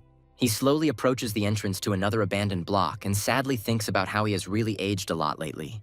Standing in a huge stone opening, he comes to the bitter conclusion that he is no longer the kind of person who is used to solving all problems directly. Argyle takes a decisive step forward, and the heavy bracelets on his legs instantly begin to sparkle with bright electrical discharges. He continues to walk slowly forward along the corridor, and now powerful electrical discharges begin to flow from his massive wrist bracelets. The old man calmly walks through the numerous rows of sleeping prisoners and thinks that this does not mean that there is no way out of the situation. He gradually comes to the important idea that he no longer needs to restrain himself and his true intentions. He takes out his trusty old knife, which immediately flares up with powerful discharges of blinding electric lightning. At this moment, the old man finally understands that he will go a completely different and more decisive path. The girl limps heavily and moves very carefully along the narrow corridor between two huge abandoned blocks. She clutches her wounded, bloody hand tightly and tries her best to endure this unbearable, throbbing pain. Previously, Rosanna was the most ordinary, unremarkable woman even among the experienced third-rank prisoners of this prison. The girl recalls how she approached that huge, mysterious creature, the fateful meeting with which forever changed the course of her entire future life. She continues to remember that she was a completely different person with different principles until she accidentally met him in these corridors. It was such a huge and powerful creature that the girl did not even dare to raise her eyes and look him straight in the face. She mechanically fell to her knees in front of him and bowed low at his feet as a sign of complete submission and respect. The power of this powerful and mysterious being was what allowed her to rise to where she is now. The subordinate timidly approaches the bed of the sleeping Rosanna and very carefully tries to wake her up, fearing anger. The girl suddenly wakes up and feels very displeased. She angrily asks if this subordinate really wanted to die, daring to wake her up so rudely. The huge hunk politely apologizes for the disturbance and excitedly informs that the girl really should see this with her own eyes immediately. Rosanna begins to slowly get out of bed and express growing dissatisfaction, menacingly informing the thug that she will beat him half to death if this turns out to be unimportant nonsense. The man anxiously tells the surprised girl that their entire advanced detachment was completely destroyed. When they woke up in the morning, every single fighter was dead. Rosanna grabs her huge leather whip and, surrounded by her loyal armed guards, moves resolutely forward to the scene of the slaughter. She thinks darkly about how it would be impossible to sneak up on all of their seasoned warriors while they were sleeping. And then, a second later, she suddenly stops dead in her tracks, eyes wide open in shock at what she sees. A truly horrific picture appears before her. On the floor of a huge block, more than 40 of her loyal people are lying lifelessly and killed in a chaotic manner. The subordinate, in a quiet and subdued voice, grimly reports that in just one damn night they lost 40% of their personnel. The girl carefully examines the numerous dead, while the subordinate tells that they were all pierced with something sharp, similar to a drill or a spike. They are completely perplexed by the question of who could have committed such a massive and brutal murder of their comrades. The girl realizes with growing concern that she has never seen anyone in this damn prison with such a strange weapon. She starts screaming angrily and furiously demands that they just not tell her that that damn boy is to blame for this bloody massacre. She angrily calls the boy a vile brat, quickly runs into the room and with great surprise, discovers a completely empty chain with an abandoned collar. Rosanna begins to swear rudely and obscenely, loudly saying that this cunning old man is definitely behind this daring escape. A truly creepy and insane smile appears on her distorted face, after which she imperiously orders her subordinates to follow her immediately. Sero greedily drinks cool water from a bottle and can't tear himself away from it. Quenching his painful thirst, he is surprised to find an old man next to him and with relief calls him grandfather. Argyll notices that the boy is indeed very thirsty after a difficult awakening from a long period of unconsciousness. He calmly says that this is very good, since the child's mind is now finally completely clear of outside influences. The boy curiously asks when exactly the old man managed to quietly free him from the strong shackles of these villains. With sadness in his voice, he tells his grandfather that he has realized one important truth. It is vital for him to learn how to protect himself. He clenches his small fists resolutely and firmly tells the old man that he sincerely wants to become much stronger. After which, the baby casts a sincere and trusting childish glance at Argyll, waiting for his reaction. The old man does not answer him in response to these words, but it is clear that he is very concentrated and thinking deeply. Mahan suddenly enters the cell. He businesslike announces that it is time for the obligatory morning roll call and is surprised to discover the freed boy. The brute slowly approaches them and continues to be genuinely surprised at how this mysterious boy ended up here. The old man asks if Betham will be present at today's roll call and says pointedly that the three of them definitely have something serious to discuss. Meanwhile, an enraged Rosanna, together with her loyal armed men, resolutely advances along the long corridor towards the enemy. After a while, they suddenly stop, as they see in front of them the united people of the powerful Mahan and Betham factions. Among the crowd, her gaze instantly catches the figure of an old man talking with the commanders, and this sight makes her heart clench with rage. The girl loudly calls him an old bastard and harshly demands that he come to her immediately. Man contemptuously calls her a stupid woman, which only adds fuel to the fire of her seething indignation. In response to the insult, the girl imperiously orders him to shut up and not say another word. Rosanna states that she did not come to see him and that her business is exclusively with the old man. She is filled with intense anger, and she directly asks the old man if he killed her people and stole her pet. She demands an immediate answer, adding with a menacing grin that she will then kill him quickly and serve the meat for dinner. A disgruntled voice is heard, noting that it is too noisy and it is unclear what the woman is talking about. Rosanna angrily throws her head back and sharply asks who dared to interrupt her conversation. The old man calmly says that it was he who said these words, and now demands that the heated girl immediately shut up and stop screaming.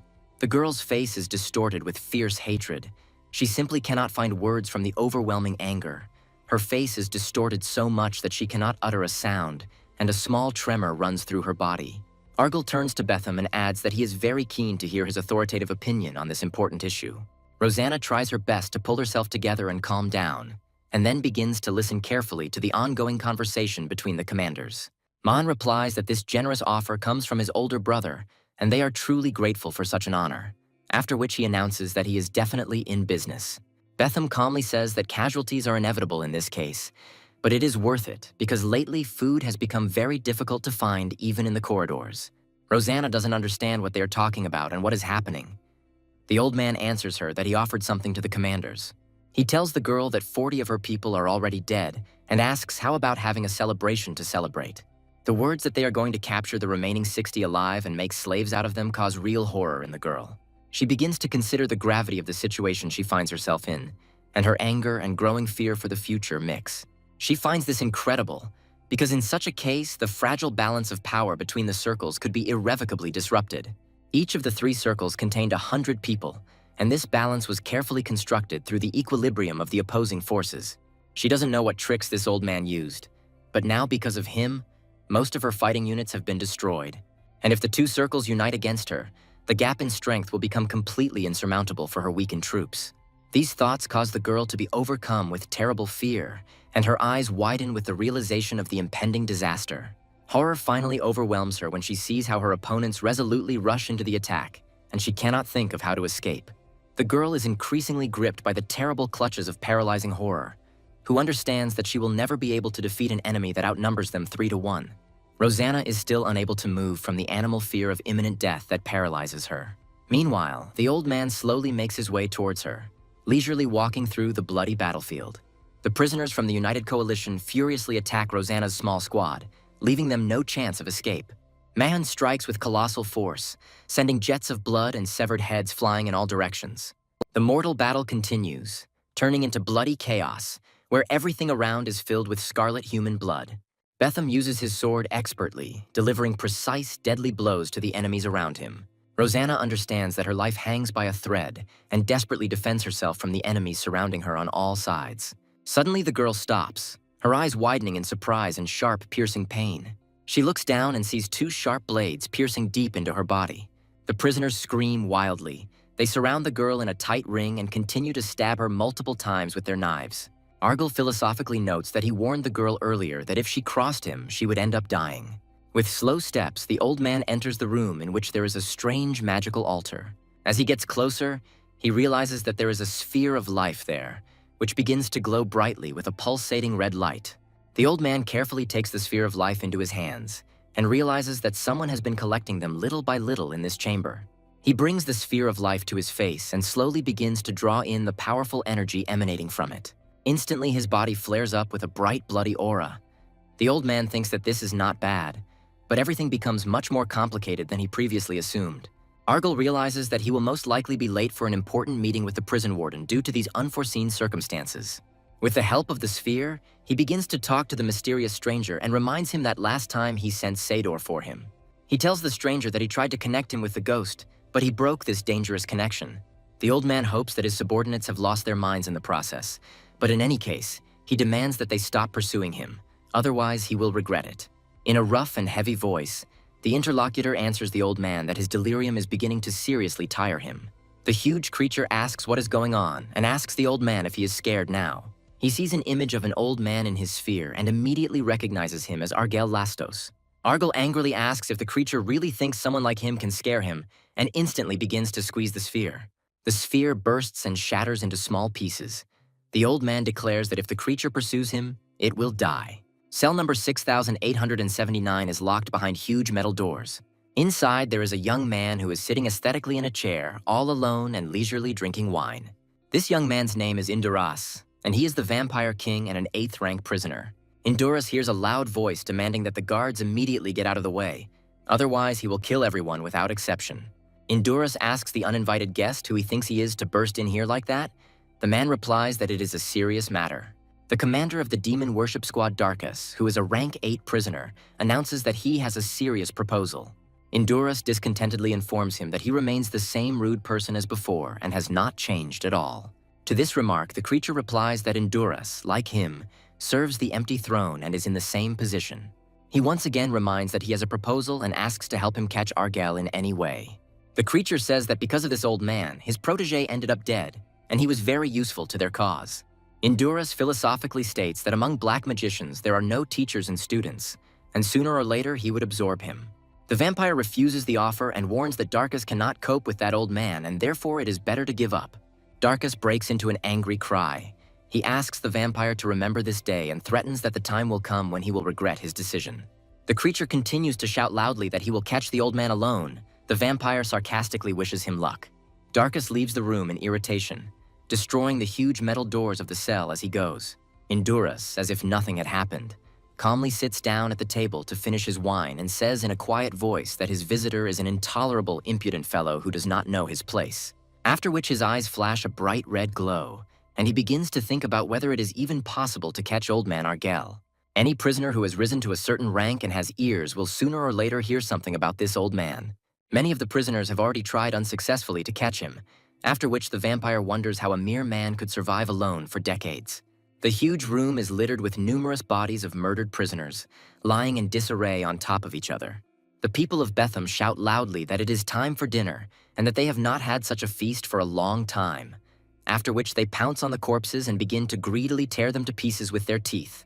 Each circle lost 20 people in today's battle, but Rosanna's circle lost almost everyone, including herself. The bruiser informs Betham that the enemy has been completely destroyed and the few remaining prisoners are in custody. Man, while devouring human flesh, praises the old man and says that it was only thanks to him that they were able to deal with this impudent woman. The old man remarks that Betham drinks blood like water, to which the man replies that if you drink a lot of it, you very quickly get used to its taste. Argel notices that the man is not eating anything. He's moving too much and has lost his appetite, and asks if everything is okay with him. Betham thinks that it takes brains to come up with a plan and courage to carry it out. He suddenly asks the old man why he doesn't join their circle and become a part of their community. Man plans to organize low-ranking loners so that when the release process begins, they will be able to fight even mid-ranking prisoners. Argel's face is extremely stern. He thanks them for the offer, but is forced to refuse their generous invitation. Betham asks why, to which the old man replies that he is too old to do something so grand, but promises to provide support. Man offers to join his circle, but the old man explains that he has no intention of joining anyone and wants to remain independent. Man says sincerely that he previously thought that they were working together and had common goals in this place. Argel slowly gets up from his seat and announces that he needs to go and look after the child who is under his care. He walks slowly towards the dump of huge metal debris scattered across the block's territory. The men are unhappy with this answer and follow the old man with a silent look, in which misunderstanding is clearly visible. 6 days pass unnoticed. Argel tells the boy that it is time to enter his inner world and begin training. The boy calls the old man grandfather and asks why he should go there and what awaits him there. Argel says this is necessary in order to know what the boy really wants and to decide where his life path is headed. He asks the child to sit comfortably and relax, after which he says that they are beginning to dive into the depths of his consciousness. The boy very quickly falls into a trance. He opens his eyes and realizes that he is completely alone and in endless emptiness.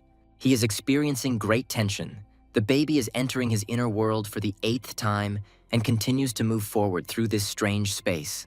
Surrounded by complete darkness, the boy reflects on how he used to think that the old man would teach him how to fight and struggle. But his training focuses on internal discipline, which disappoints the young student, leaving countless memories beneath his feet that he would never want to see again in his life. The man gives a loud order to the beastmen to immediately close the entrance and gather all forces in one place for defense. The boy, very frightened by what is happening, cuddles up to his mother, who in turn asks the man to take care of himself and not take risks. Sero thinks that, to be honest, getting punched multiple times would not be as painful as remembering all that past. There are so many painful memories running through his head that he desperately wants to forget and never see again. Enormous mechanical robots storm his estate, destroying everything in their path with the ruthless method of machines. The man is unable to resist such a serious opponent and silently watches the attack of the giant metal giants.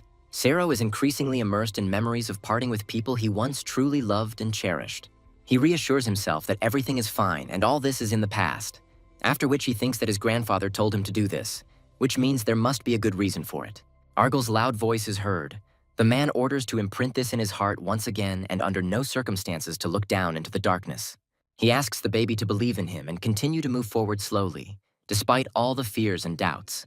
After some time, the boy reaches a large, steep cliff and tells his grandfather that this is a dead end and there is no way further. He is very surprised, as he hears the voice of an old man coming from above, who says that everything is fine and he just needs to keep going. The boy experiences great fear. He does not understand how to proceed further, because there is a huge abyss gaping under his feet. Argel states that if the boy really wants to become stronger, he must move forward, and the little boy begins to take small, uncertain steps. His soul is filled with intense fear. Cold sweat runs down his face. The boy understands that he is incredibly afraid to go further. However, he is determined to fight, as he really hopes to become stronger, and takes a few more steps forward through the void. He moves slowly through the air and thinks about how he will never lose someone close to him again. Sero forces himself not to look down into the abyss under any circumstances. At that moment, Argel's voice is heard. He warns that under no circumstances should he answer if someone speaks to him. Suddenly, another wave of fear washes over him as he can no longer hear his grandfather's voice in this pitch darkness. He feels strange sensations and understands that there is someone else here besides him. At this moment, the whole space flares up with flashes of dark energy. The dark energy under the boy's feet begins to thicken, taking on a certain shape, and a voice is heard telling him that they haven't seen each other for a long time. The voice says in an offended tone that the boy had never called him before this day, and he is very sad about such neglect. The voice asks again if the boy can't hear him, or if he's simply ignoring his presence here again. After which the intonation of his voice changes. He says that the boy is a coward who clings to his older brother, and this old man, he's like a bug who is just trying to survive. This voice asks the boy if he knows that he is the one to blame for that story with the captured parents in the captured city. Sero begins to wonder what exactly he is guilty of, trying his best not to look down into this ominous abyss. The voice from the abyss says that if the boy had climbed over that wall, everyone would have been safe. But he left, and that's why everyone died. A giant monster appears behind the child. Calling him a weakling and a coward, the boy has incredible blood, but he still can't use it. The creature states that the child is a pathetic survivor, a dirty beggar, and the last loser in this world of suffering. After which the voice orders the boy to die, and Sero begins to feel like he can't breathe, and it becomes too painful for him. The huge monster opens its terrible, toothy mouth and forces the boy to look at it against his will. Sero is unable to resist his desire and takes a look at the terrible monster, after which his soul is filled with chilling horror. At this critical moment, when he has completely lost control of the situation and is petrified with horror, someone grabs his hand. A huge monster tries to swallow the child, but someone very quickly pulls him up by the hand, saving him from certain death. Sero doesn't want to die in the jaws of this monster at all and looks with hope at the dim glow of light far above. Suddenly, the boy comes to his senses and begins to greedily gasp for air, as if he had just emerged from deep water. A strong tremor runs through his body, and he immediately does not understand where he is and what has happened to him. Having come to his senses a little, he notices an old man next to him, who joyfully congratulates him on successfully passing the test. The old man tells the partially transformed boy that today he came face to face with the darkness that lives inside his soul. The baby begins to tell him in surprise that his body has grown, to which the old man replies that it looks like it's time for the next stage. After which, Argel orders him to follow him and promises to teach the boy what he really wanted all this time. Sero quietly repeats the old man's phrase out loud and talks about what he really wanted to achieve. He begins to move slowly behind the old man, his legs transforming into huge, powerful werewolf paws. Argel tells the child that it is time for the two of them to fight and test his abilities in practice. The old man firmly tells the boy that today he will definitely teach him how to fight for real. Sero remains standing motionless in place and does not dare to do anything, not understanding the intentions of the mentor. He asks the old man in what sense he will teach him how to fight, at which time the boy notices his fist flying at great speed towards his face. At the last second, the boy deftly dodges the blow, and the old man rushes past him at great speed. He begins to rejoice at the fact that he dodged his grandfather's blow, and at this time he misses the next powerful blow from the enemy. The force of the blow is so powerful that it throws the boy far to the side, causing him to tumble across the ground. Sero regroups and instantly jumps to his feet, taking a fighting stance and preparing to continue the fight. Anger begins to fill him. At this time, the voice of an old man is heard, who tells that there are several basic principles to become a good fighter.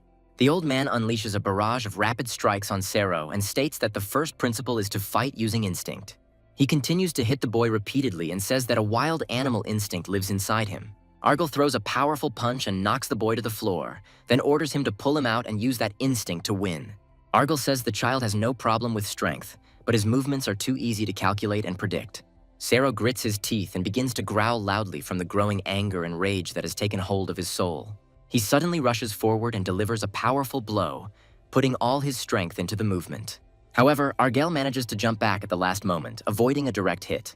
Without giving his enemy a break, the boy transforms even further into a werewolf and continues his furious attack.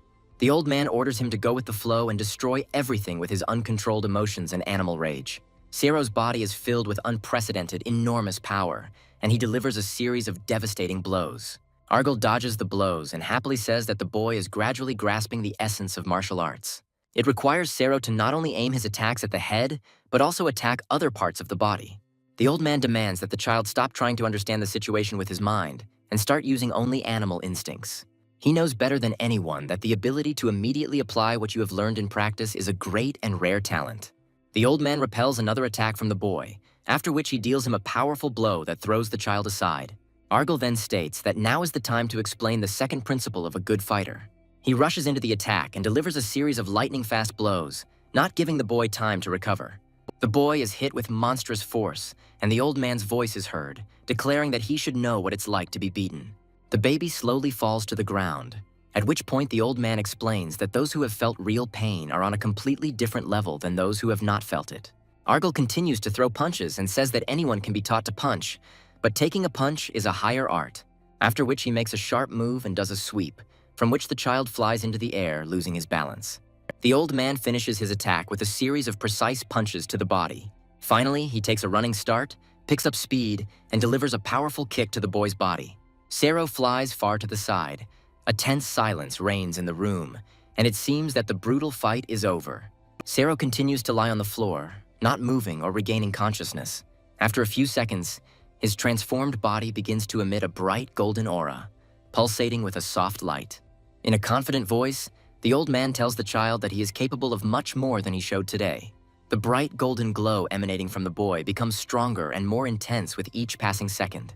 Argal leans over the child's motionless body and says that he will teach him the third principle next time. He praises the kid and says that for someone doing this for the first time, he has incredible natural talent. After which the old man sits down in front of the boy and thinks about how soon he will reach great heights in martial arts. Sero continues to lie unconscious on the cold floor, haunted by visions from his past life. This is a memory of his loving mother and caring father, who fill his wounded soul with long-awaited warmth. The boy begins to understand that he is in a dream, but everything that is happening is very real, and he experiences deep nostalgia. He loves his father, even though he paid much more attention and care to his older brother. Sero is visited by painful feelings. He begins to think that perhaps his father never truly loved him. But despite the fact that he was a terrible father who abandoned him all alone, the baby still has warm feelings for him. He sighs deeply and heavily and thinks that he really wants to see him again, at least in a dream. The boy opens his eyes wide and large tears well up in them from the emotions and memories that overwhelm him. With thoughts of wanting to see his father, Sero gradually regains consciousness after a long period of oblivion. The old man tells the boy that, as expected, he is recovering very quickly from his transformation into a werewolf. The boy asks the old man where they are, to which he replies that they are on the roof of a building inside a cell and asks to look at the prisoners below. At first, the baby confidently declares that he cannot see anything through walls, but a moment later he is surprised to discover that he has mental vision. He happily tells the old man that he can see through the thick concrete walls how prisoners are lying and sleeping on the floor of the cell. Sero is very surprised and asks the old man how this happened. The old man says that there is nothing unusual, they are sleeping because it is time to sleep. Argal asks the boy what it's like to overcome challenges and face your fears. The old man confidently declares that those who have met the darkness within themselves can cope even with the cruel rules of the prison. The boy asks himself in surprise if he too has become so strong and capable of such things. Argal does not answer this question, but thinks to himself that the object is growing and developing faster than expected. The old man begins to think that he will be able to exchange this boy for the medicine that keeps his dying body alive. At this moment, the baby stands silently nearby and continues to be surprised by his new unusual abilities and capabilities. Argal continues to think that his weakened body doesn't have much time left because he has abused his powers for too long. He hid in this prison for over 60 years, but the end was near, and finally he began a confrontation with powerful people and creatures. Right now, he is being sought by a powerful commander of a squad of demon worshippers who is eager to avenge past grievances. For a very long time, he managed to avoid contact with this dangerous group, but another meeting with them is inevitable. A clear image of Darkus appears in his mind. The old man thinks that perhaps the time has finally come to finally destroy them. The prisoner carefully wipes his sharp fighting blade, preparing for the important battle ahead. In an authoritative voice, he orders everyone to be counted again, because the newcomers are careless, and he doesn't know when it will all start. More experienced prisoners instruct the newcomers. They say that if they come across something too heavy, they should leave it. Otherwise, they might get tired of carrying it and end up in a trap. Man looks at the prisoners and thinks that he survived alone for 3 years, and now finally got used to this cruel place. He throws a heavy bag over his back and thinks that liberation might happen today. The boy looks at the hustle and bustle going on around him and tells the old man that everything is somehow strange today and everyone is busy with some important things. The old man begins to tell that today is the day of liberation. This system was established by the prisoners, and therefore today many will die in a bloody massacre. A loud siren is heard and the boy raises his head in fear, looking up at the huge vault of the prison block above him. A holographic image appears above the roof of the block. The boy states that this thing appears during the daily roll call of prisoners. The old man says with displeasure that it seems that the liberation has begun earlier than expected, and this could disrupt all plans. A loud metallic voice orders the 3rd level to get ready and announces the start of the prisoner release procedure. The entire room begins to fill with a bright golden glow, inside which mysterious energy cells can be seen. After some time, a strange metal structure appears behind the holographic sign. The bodies of the prisoners standing nearby are captured by a bright golden glow. The entire space is permeated by strong vibrations that shake everything around. The light becomes unbearably bright and a metallic voice is heard calling Chamber 8972 Level 3. The glow takes over the bodies of the prisoners more and more, and a complex process of forced teleportation into the corridors begins. The old man tells the boy what liberation really is, regardless of rank. All prisoners in the cells are forcibly moved into the corridor. The prisoners have no choice. The system itself forces them to do so, and the corridor is a dangerous place because there are many monsters and high-ranking prisoners there. The old man says that in this situation you need to return to your cell as quickly as possible to avoid death. The boy hears strange, threatening sounds. The old man says that if you mention the devil, he will immediately appear. The screams and noise become louder, and a huge crowd of aggressive, ferocious goblins appears from around the corner of the corridor. The boy looks at this wave of monsters in horror and asks what these terrible creatures are. The old man asks him to get ready and says that today in this mortal battle he will gain real, actual experience. The creepy, aggressive goblins growl loudly and get closer and closer to the prisoners. The prisoners are very frightened by the huge horde of goblins. They understand that there is no way back, only death or victory. With nowhere to retreat, the prisoners decide to break through the front line. The elders give the command to prepare for an attack. At this moment, the baby's body is engulfed in a bright golden glow, and he begins to transform into a ferocious werewolf. The guy gathers his strength and prepares to enter into a deadly battle against a horde of cruel monsters.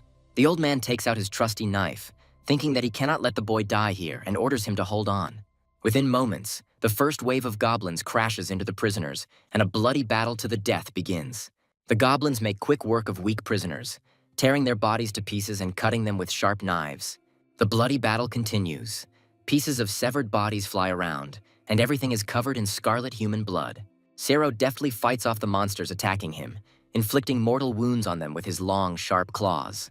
Despite the screams and squeals around, the boy hears the words of the old man, who orders him not to hesitate and to kill, following his animal instinct. Raising his hand for another blow, Sero stops abruptly, as if struck by an unexpected sight. He sees before him a small, frightened goblin child, trembling with paralyzing fear. His confusion is immediately taken advantage of by the adult goblins, who grab the boy from behind and raise their knives to deliver fatal blows. They hold Sero's hands while a small goblin child sneakily stabs him in the stomach with a knife. The goblin child's face takes on a vicious, bloodthirsty look, and the boy realizes that he has been deceived by playing on his human feelings. He receives several serious wounds and falls, thinking about how vile these vile creatures acted. At this moment, an old man appears next to him. He deals several powerful blows with a knife, thereby freeing Sero from the deadly grip. With a serious intonation, he tells the boy that there is no need to hesitate when it is necessary to act decisively. The guy feels severe pain and carefully touches his bleeding wound.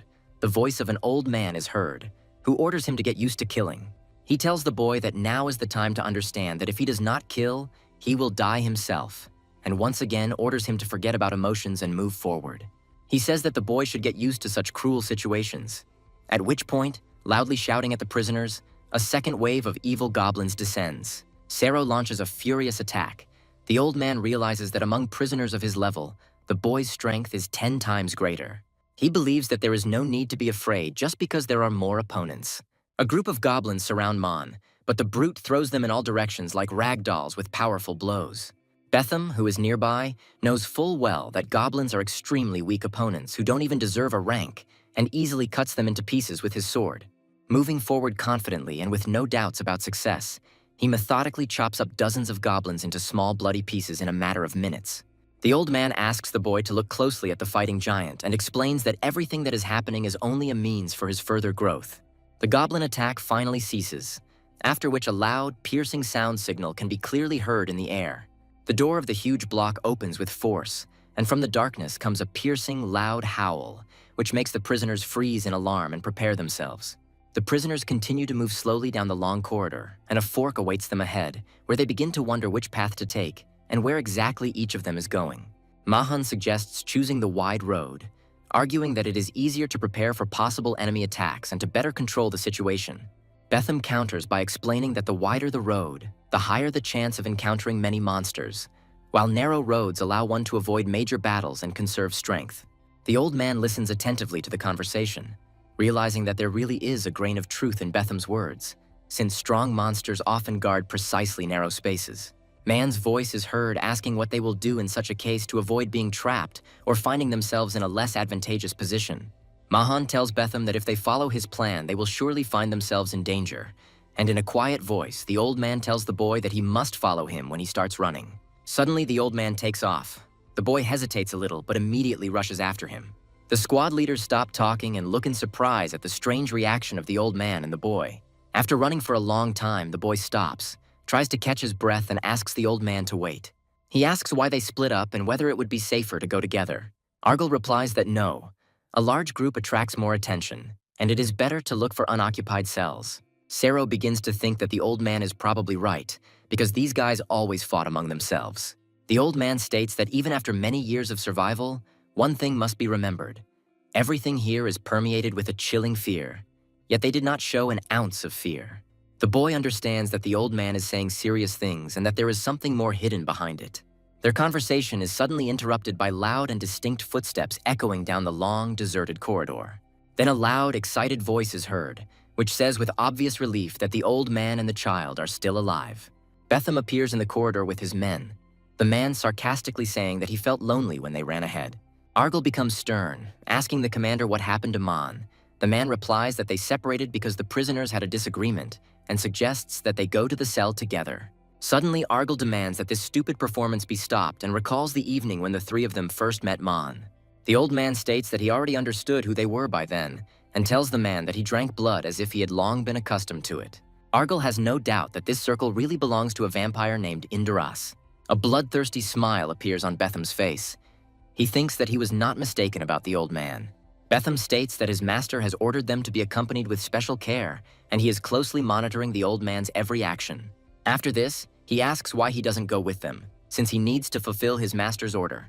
Argyle refuses and says that if the Vampire King wants to meet him, he should come himself. Betham's teeth transform into long, fearsome fangs, giving his face a fearsome, bestial expression. He loudly calls Argyle an insolent old bastard and slowly draws his shining sword from its sheath. The boy begins to experience great fear. Betham declares that he will beat the old man so much that he will not be able to stand on his feet in front of the Vampire King. Sero feels a demonic aura coming from these people, and with every step the pressure becomes stronger. He understands why the smell of blood was especially strong this time. These people really are vampires. Sero's fear gradually turns into anger, and the boy instantly transforms into an enraged werewolf. Betham tells the old man in surprise that he now understands why he kept the child so close, watching him closely. But he notes that one werewolf is not enough to stop them. Argyle asks a counter question, asking if the boy looks like a normal werewolf.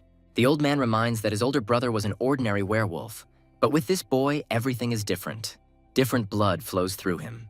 Although the boy is of first rank, his essence as a purebred beast is fully revealed. He is a real beast, and this is evident in all his movements and actions.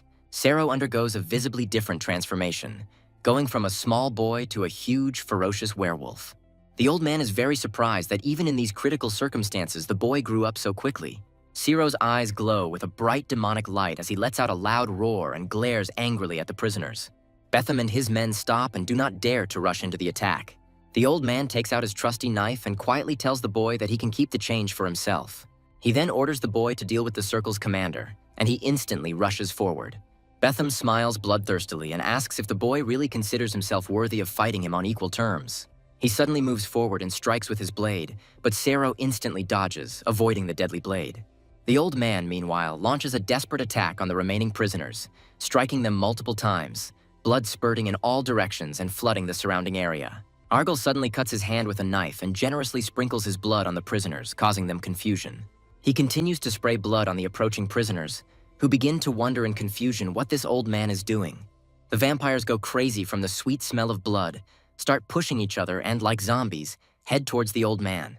United by this strange smell, they continue to stubbornly move towards the old man, at which point he suddenly moves forward, jumps and runs towards them, chopping and cutting them into pieces with his sharp knife, drenching everything around with blood.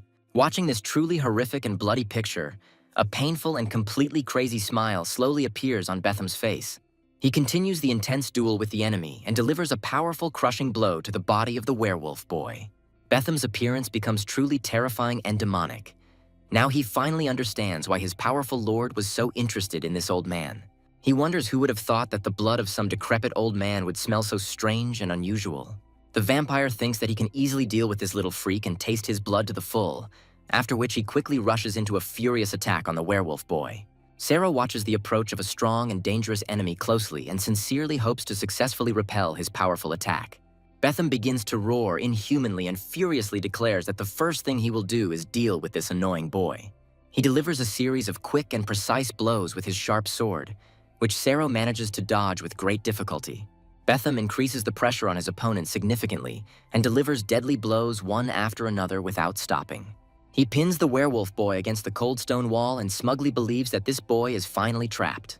With another powerful blow, Betham hits the boy's hand right on the arm, and bright fountains of scarlet blood spray in all directions. However, a short moment later, the vampire suddenly freezes in place as the boy's fatal wound quickly heals, leaving him wondering in confusion who the hell he is. Sero is completely regenerated before our eyes, and his piercing gaze suddenly flares with fierce rage and undisguised hatred. He roars loudly and furiously, after which he quickly rushes into a decisive attack on the stunned vampire. The guy delivers a powerful crushing blow which the vampire is unable to parry. Betham's body flies far to the side. Betham quickly recovers from the blow he received and mockingly tells the boy that he should have fought like that from the very beginning of the duel. He doesn't have time to finish the sentence he started, because his whole body is suddenly pierced by an unbearably strong and sharp pain. The old man's huge, heavy blade mercilessly pierces him through and forcefully breaks out into the region of his heart. The vampire suddenly throws his head back and lets out an inhuman, piercing scream, fountains of scarlet blood spraying in all directions. After a short moment, he finally freezes in place, and a creepy, satisfied smile suddenly appears on his distorted face. He slowly looks around the bloody battlefield and sees with horror that the old man has killed 80 people in cold blood in one instant. As he falls to the ground and slowly dies, the vampire bitterly realizes that they never had a chance against the old man from the start. Sero carefully approaches the motionless body of the defeated vampire and thinks with surprise that just 3 weeks ago he could not do anything. The boy clearly remembers how, under the reliable protection of his older brother, they cowardly hid behind rocks from the fire dragons. After which he painfully recalls those moments when he was completely paralyzed by horror, and if not for his brother, he would have died on the spot. The following painful memories are filled with a chilling fear of this crazy woman with her huge whip in her hands. Sero looks closely at his bestial clawed hand and realizes with relief that now he can finally stand up for himself. After some time, he calmly turns into his usual human form. The old man says that he is still far from perfect, but there are some small improvements. After which he decisively declares that they are very late and need to return to the cell as soon as possible. They begin to move quickly down a long, deserted corridor, the old man saying that they have been very delayed due to the sudden release. The numerous servants humbly apologize to the formidable Endurus. The vampire calmly replies that everything is in perfect order and tells the maids that they can go. He thinks gloomily about how he told Betham to bring the old man in carefully, and the Cretan died, and the telepathic connection was finally broken. He looks closely at his crystal goblet and thinks that his release has seriously disrupted his careful planning, and that it is partly his fault. The vampire arrogantly believed that his third-rank subordinate would be able to complete this simple task without any problems, and so he carelessly waved his hand at everything. Corridor number 2511 was filled with acrid smoke, and the crackling sound of torn electrical cables could be clearly heard. The giant's enormous body lies dismembered on the ground, being methodically cut into pieces by prisoners in huge robes. Hulk happily states that now that the three of them can fight, they are capable of taking on a medium-sized giant. His friends suggest roasting and eating the ogre right away, declaring that he will die of hunger now. The guy orders not to do this and asks to eat only a little and take the rest with you. He explains that now the most important thing is to quickly return back to your cell. The beastmen obey the young man and begin to slowly move away from the giant's huge, mutilated body.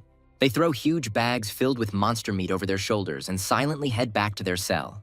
The boy thinks that if his little brother is now with the old man, then he must still be alive. His face becomes stern and determined. He thinks that he can't die now. With the thought that he will definitely see his younger brother, he leaves the location. Sero delivers a series of spectacular and precise blows to his persistent opponent. The boy tells the old man that the enemy has been attacking non-stop for quite some time now and wonders who he is. The old man begins to tell that this is a black magician from the demon worshippers of one of the factions of loneliness. The boy looks at the monster's mangled body as the old man says it looks like they want him. Sero asks why in surprise, to which the old man begins to tell him that he has a bad relationship with their boss and suggests that they quickly return to the cell. On the way, Argel tells him that his powerful opponent has hundreds of mid-level prisoners under his command, and therefore this confrontation will not be easy. The boy suddenly stops and states that he has a bad feeling. The old man confirms this and says that they seem to have stumbled upon a ghost. A creepy creature appears in the corridor and begins to howl in an inhuman voice. The old man explains that this creature is called a wild goose, after which he invites the surprised boy to go and fight this nightmarish creature. The boy is very surprised. He wonders how he can fight this terrible creature. The old man says that this creature has great power, but at the current level, it will not be difficult for the boy to defeat it. After some hesitation, Sero accepts the challenge. He thinks that the opponent looks very strong, but Grandpa is always right. The boy transforms into a werewolf, after which he launches a decisive attack on his opponent. He delivers several crushing blows that send the ghost flying. Sero is greatly surprised when he realizes that he can actually get his hands on the creature.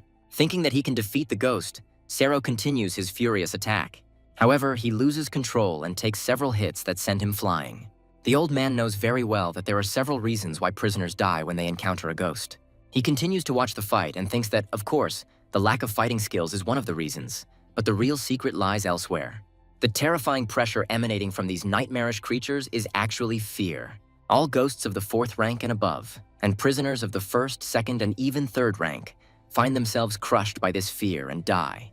This rule applies to everyone except those who have encountered the darkness within themselves. Sero continues to attack successfully. He feels the excitement of the fight and delivers a powerful kick to the ghost. He then regroups and continues his attack with a series of punches. However, Sero has no innate abilities whatsoever, and this becomes his greatest limitation. That's why he can't defeat the ghost called the Goose now. The ghost swings its huge paws and breaks through the boy's defense. He misses the blow, screams loudly, and flies to the side. The old man watches as the creepy creature strikes without stopping with its huge paws. Sero flies to the side, hits the wall with force, and loses consciousness for a moment. Suddenly, a light, icy wind appears in the room, and the space around is illuminated by a bright blue glow. The old man immediately feels it, and gradually the wind begins to carry with it an icy cold. The monster intends to destroy the boy, but he is engulfed in icy gusts of air that turn into ice. The huge monster screams loudly, and a moment later its entire body is frozen in solid ice. The old man silently approaches the huge ice crystal into which the terrible monster has turned. He turns to a female voice asking how the liberation went today. The old man tells the girl that there was nothing special, just a couple of annoying insects that came to buzz. He asks the girl if she passed on his message, to which the girl smiles and answers in the affirmative. The huge block of ice that the ghost has turned into begins to crack and slowly fall apart into pieces. The girl and the old man silently watch this process. The boy gradually comes to his senses and immediately wonders who this girl is. He can't take his eyes off her and carefully examines her white and clean clothes. After which the boy looks at the ghost and cannot believe that this girl destroyed it with just one blow. He doesn't understand how the girl turned the ghost into ice and thinks that he and his grandfather are very close. The boy begins to eavesdrop on the conversation and learns that the girl got lost on her way out of the arena. Sero is captivated by the appearance of this young woman and cannot take his eyes off her. He notices that she doesn't react to him in any way and is very upset that she doesn't like him. At this moment, in the next corridor, a girl angrily curses and doubts whether they are really moving in the right direction, after which she irritably asks her subordinates how she can even find him in this endless corridor. She looks at the ugly creature next to her and loudly declares that of all people, she gets to be partnered with some freaks. This girl is a minion of the devil and a 5th-rank dark mage. With a sharp movement, she strikes her subordinate. Solvari swears loudly because this old man broke the telepathic connection with the ghost. She only had small images left. She clearly remembers how Argel climbed onto the chest of the defeated ghost. Solvari sighs heavily and realizes that she has no choice, as this is an order from Commander Darkus. Solvari begins to think that if she succeeds, there will be a good reward for her work. Suddenly her pupils dilate and a very familiar feeling comes over her. She suddenly realizes that a large number of subordinates with whom she had connections have just died somewhere nearby. The girl understands that they found the old man, after which they instantly died. She gives a loud order to her subordinates to move out immediately. The huge body of the ugly creature falls with a crash onto the dusty floor of the dark corridor. The boy says that these are black magicians again, and they meet them quite often today. Argel asks the girl if she met any dark magicians on her way here. Sero at this moment goes into himself and thinks that this girl must also be very strong, and it seems that she and her grandfather have known each other for a long time. The girl replies that she met many magicians on the way, as if they were released in whole groups, as if it was part of some plan, after which she turns her gaze to the boy. The boy asks her when she met her grandfather. The girl looks at the baby carefully and thinks that he has a very persistent look. She thinks that since she is with an old man, there is nothing surprising, and the boy sees her as a rival. After which he begins to tell that this happened about 7 years ago. The girl shares that it was then that they first found themselves in a prison called Loneliness. Together with his sister, they were framed, made criminals and accused of killing their own parents.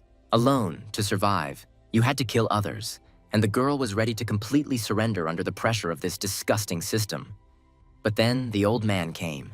He saved them and made them strong enough to enter the arena. Sero's mouth drops open in surprise and he wonders what this mysterious arena is.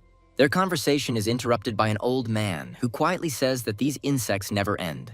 The baby listens to sounds coming from afar and understands that someone is moving towards them. He notices a group of people and feels a suffocating feeling similar to the effect of the ghost he fought earlier. Solvari's quiet voice is heard asking the old man if it is really him. She wonders once again if this is the old man that her master ordered her to find. Solvari gives a stern order to bring the old man to her, at which point her subordinate mages instantly rush to attack.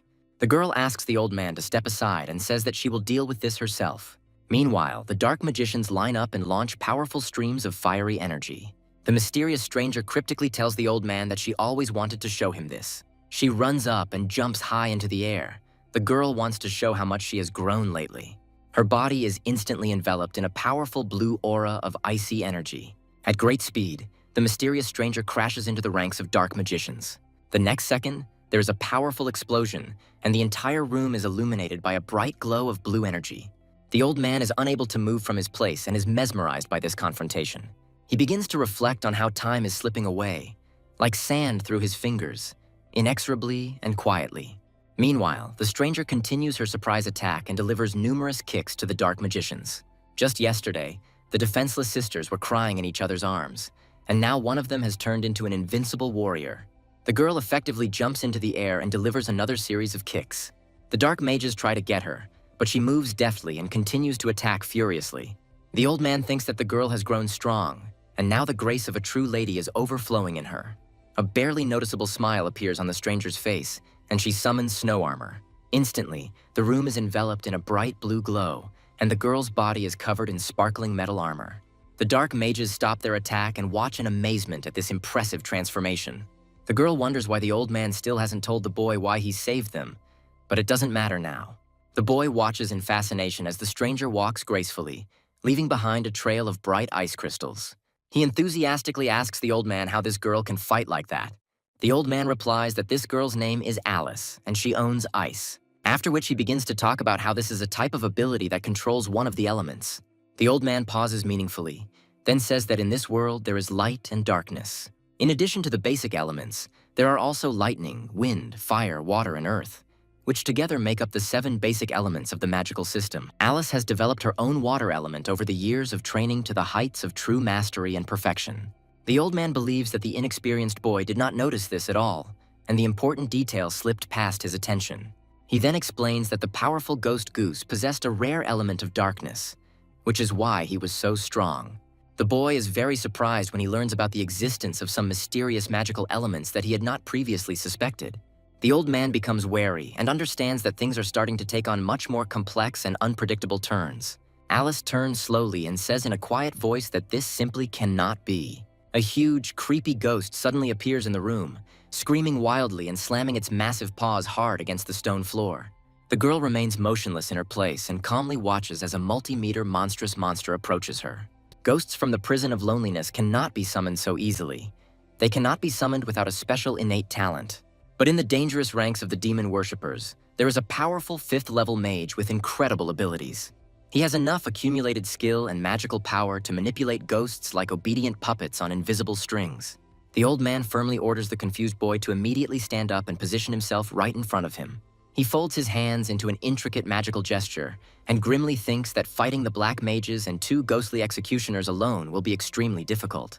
Argyle is about to help the frightened boy. His body is instantly illuminated by a bright golden magical aura of unprecedented power.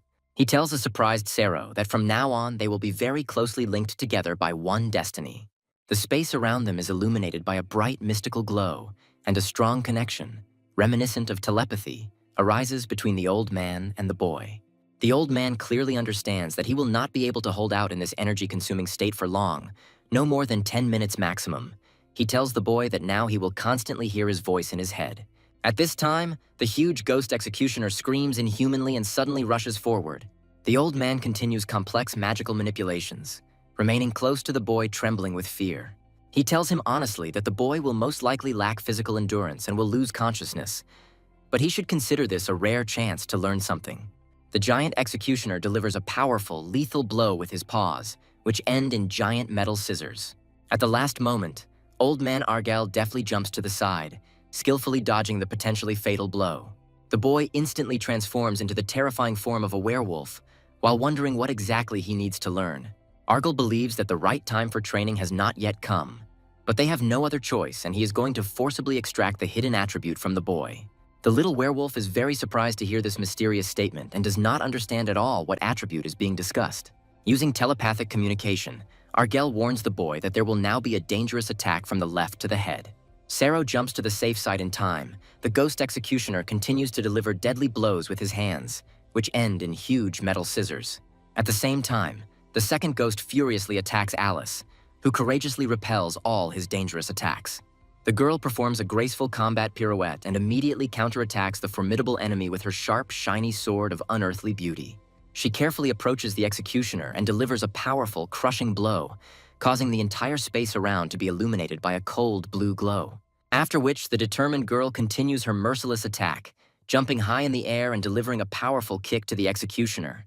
Alice notices several dark mages lurking nearby and worries that the battle situation has become much more complicated. If she could get rid of the necromancer who controlled the executioner ghost, everything would have been finished long ago. But with such an impressive number of black magicians gathered here, she can't even safely approach him. However, the brave girl is about to switch her attack from the executioner to the dark mages and crashes into their dense ranks, delivering a powerful blow with her sword. The first row of dark magicians scatters in different directions. Blood flies in all directions in thick scarlet streams. Alice continues her furious attack without a shadow of regret, mercilessly cutting the dark mages into bloody pieces. The boy looks in complete amazement at the girl's perfect technique and is greatly surprised, amazed by the skill he sees. For a brief moment, Sero freezes, and it seems to him that he sees something strange in the ghost of the executioner, hidden from prying eyes. He begins to sense a faint glow emanating from the very depths of the executioner's ghost. His eyes widen in growing horror as he clearly realizes that he feels the same ominous vibrations within himself. Sero freezes in place as a huge multi-meter monster, destroying everything around itself, slowly approaches him. The boy clearly realizes that he now clearly senses the direction of attacks, the trajectory and the final goal of his formidable opponent. His appearance gradually takes on demonic features, and Sero increasingly begins to feel this strange force inside himself.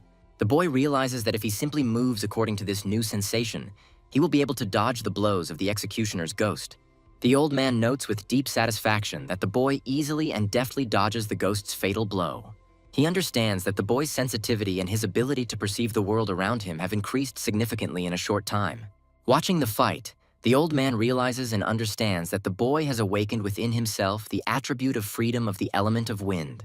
Argel tells Sero via telepathic communication that this rare attribute is perfect for him and his nature. Solvari wonders why the ghost executioner hasn't dealt with these pathetic wretches yet. This circumstance makes her very angry, because there are two ghosts of the executioner here, but they are not able to cope. Alice makes a graceful combat pirouette and delivers numerous precise blows with her sharp sword to the black mages. Solvari wonders who this little ice flower is that fights with such incredible grace and skill. She has heard many conflicting rumors about this girl, but this is the first time she sees her with her own eyes. Solvari guessed that these people might cause serious problems, but this was a direct order from her master. The girl begins to think that if things continue like this, she might have to personally intervene in this protracted battle. She watches the fight closely and begins to wonder where the old man who fought with them is. It doesn't look like he just ran away. A moment later, she realizes with growing horror that Argel has suddenly appeared right behind her. The old man delivers a powerful sudden blow, and at the very last moment, the girl manages to parry it with her blade. Solvari is overcome with rage and praises the old man for not even noticing him getting so close. Argel tells her that she is flattering, at which point the dark priestess summons the armor of suffering. Her body instantly transforms and becomes covered in powerful and durable metal armor. The old man continues his furious attack and quickly approaches the 5th level dark mage for the finishing blow. The creature does not notice his approach, as it is completely occupied at this time with the complex control of the executioner ghost. The old man deals a crushing blow, but Solvari manages to protect the dark mage with his own body. The girl states that she immediately realized that the old man would aim at the one who controls the executioner from a distance. After which, she asks the question of who this old man is and why the ruler is so obsessed with him. She draws her sword from its sheath and says that she is becoming increasingly interested in watching how events unfold. The old man advises her not to do this and strongly suggests that she retreat while there is still such an opportunity. The executioner continues to deal devastating blows, but the werewolf boy deftly dodges his deadly attacks with incredible grace. The ghost continues to deliver powerful blows, but Sero performs spectacular jumps, each time accurately anticipating the direction of the blow. The werewolf boy gets to the required combat distance and finally manages to hit his formidable opponent in a vulnerable spot. Having missed the blow, the huge monster lets out a loud, inhuman cry of pain and rage, shaking the entire room. He has suffered serious damage, and bright blue energy begins to flow from his massive body, like the blood of spirits. Sero realizes that he can dodge the enemy's attacks, but his body is too hard to deal decisive damage. He wonders what he should do, while the old man's voice sounds in his head, asking him not to overexert himself. The old man reports that this ghost is emitting very strong black magic, and now his attacks will not work against her. Sero mentally asks the old man a question and asks what he should do in this situation. Argel orders to continue dodging and holding the ghost back so it doesn't get close to the fighting Alice. Solvari attacks the old man, delivering a series of rapid strikes with his sharp sword with ruthless precision. She finds it incredible that this old man can move so fast and wonders if he is an Aura Knight. She had heard that knights who strengthened their bodies with mana would age slowly and retain their strength. Even with aged bodies, they possess superhuman strength and endurance, surpassing that of ordinary people by several times. She then changes her mind because she doesn't feel any mana coming from the old man at all and continues her furious attack. The old man dodges the blows, while the girl thinks that even if he hits her 10 times with his spike, her armor will withstand it. Argel dodges another blow from her opponent and moves into a favorable line of attack to deliver the decisive blow. The trick fooled the girl. Argel deals her a devastating blow with his spike right into the vulnerable spot of her armor. The force of the blow is so great that it throws Solvari far to the side like a rag doll. The demon follower is very surprised and cannot believe that such a thing could even happen in principle. Argel feels that the armor that was created with black magic is slowly starting to fall apart.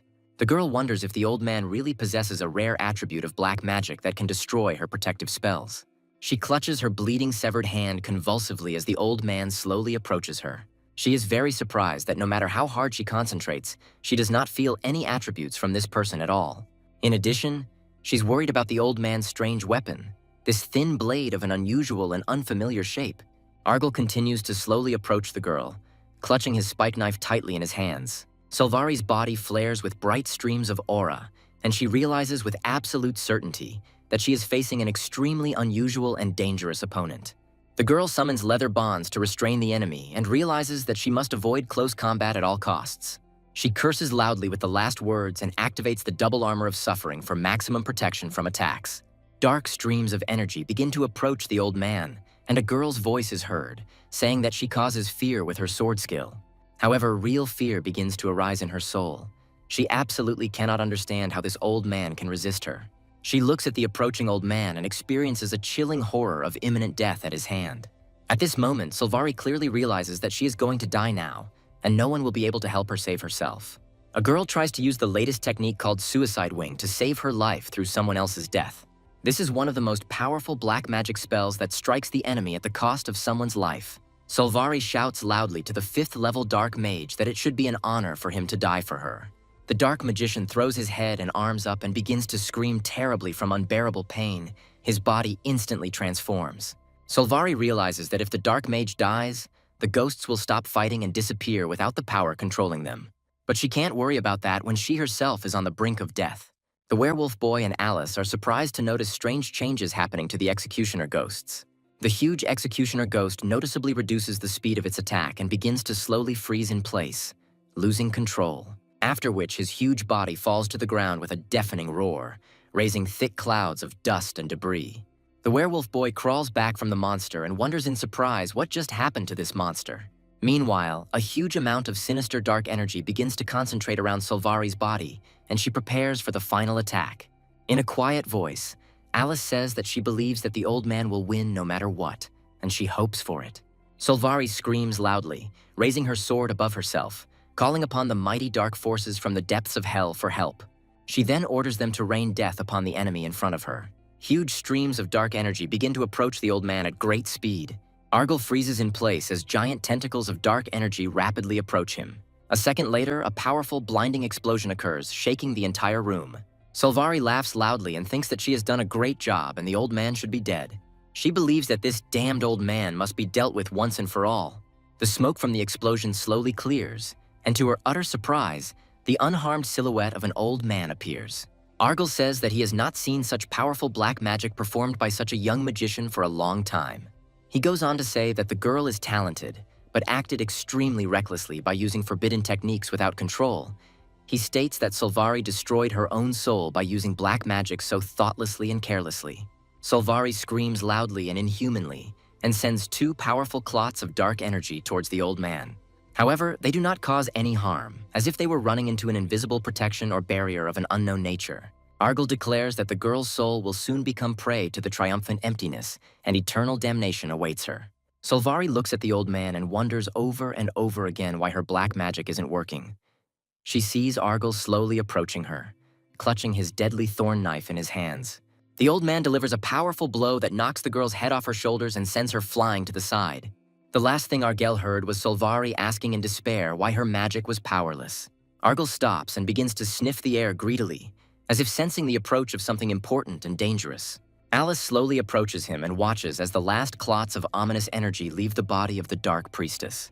The old man asks the girl how she feels and whether she received any serious wounds in this brutal battle. Alice says she's fine and asks if her grandfather is okay after such a tough fight. Argyle replies that he is fine and notices that the girl looks very unwell and pale.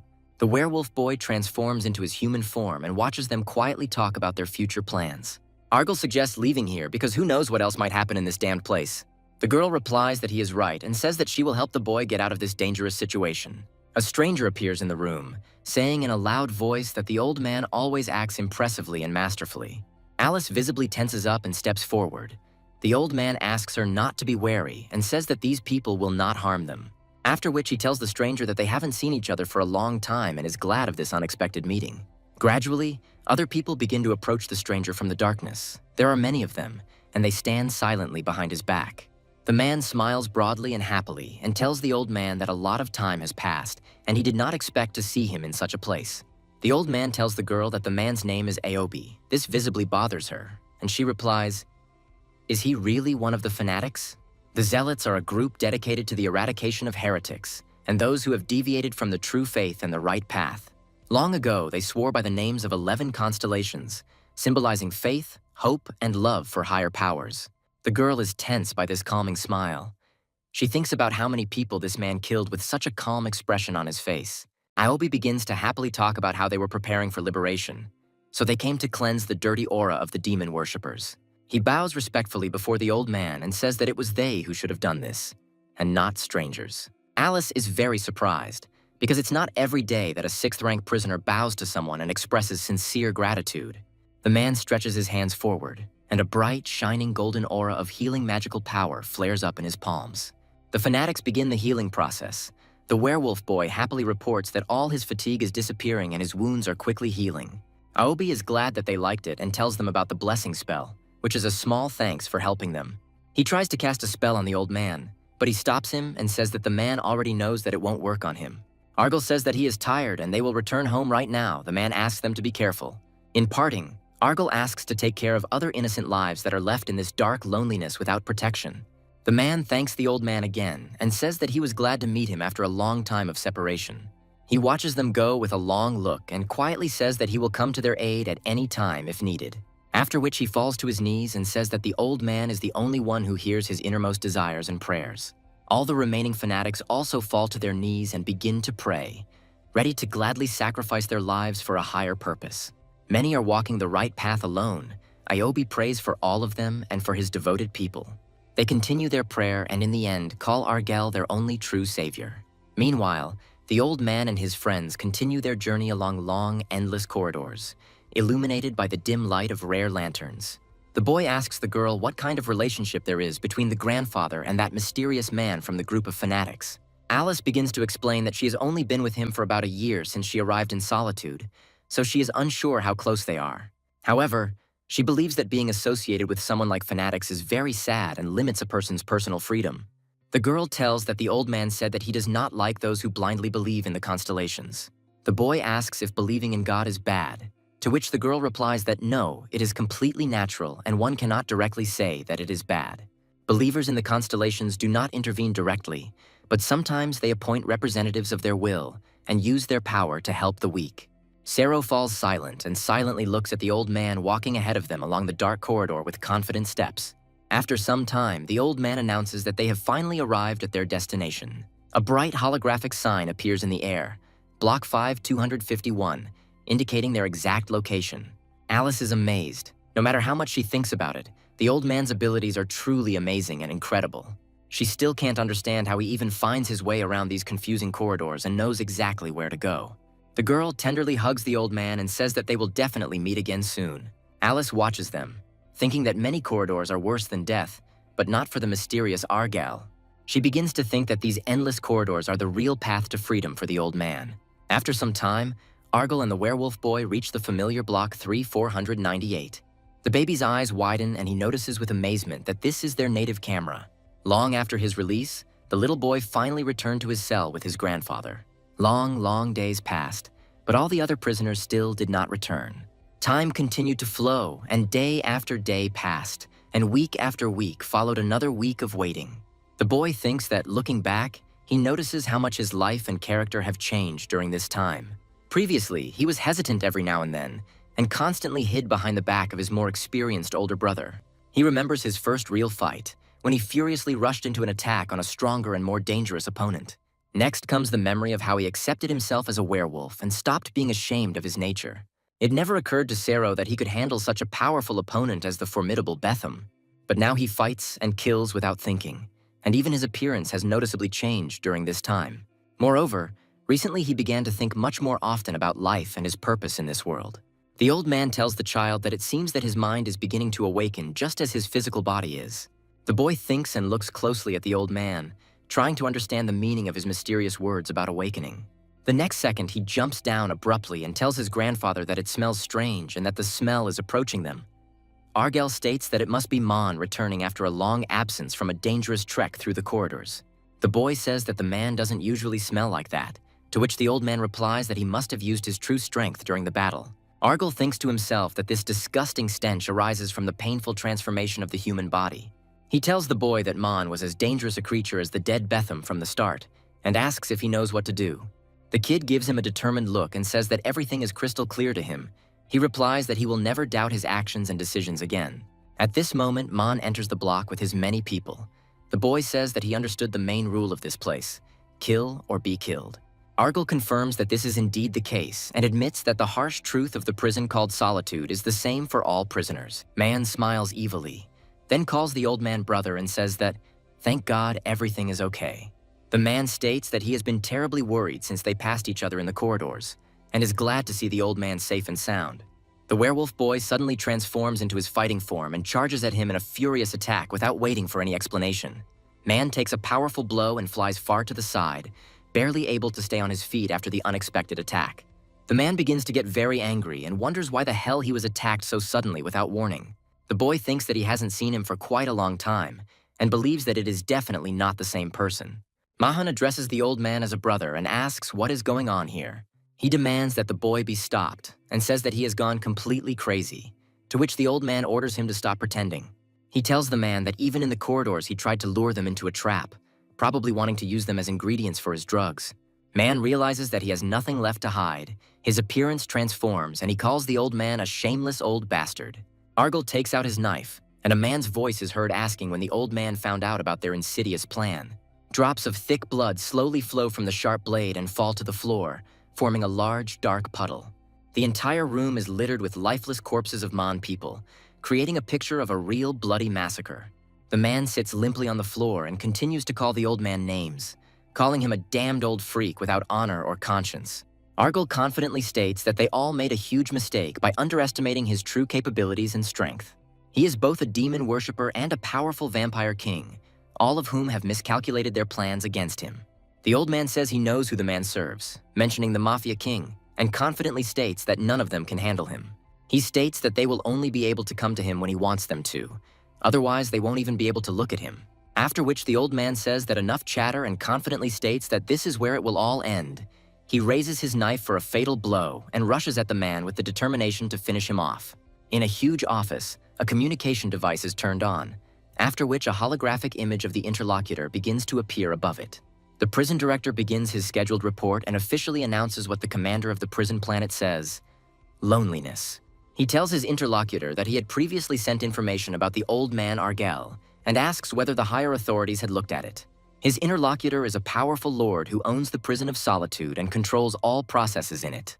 He asks the prison director if this crazy old man is still continuing his bloody massacre of prisoners. The warden says that this is indeed the case, so he should review the rules for this prisoner and place the old man in solitary confinement for 2 weeks. A strange smile appears on the prison owner's face, realizing that the old man had been hiding here for 64 years, avoiding the eyes of the galactic government and the cult. After which the man declares that the time has finally come, and this profitable deal with Argal must not fall through under any circumstances.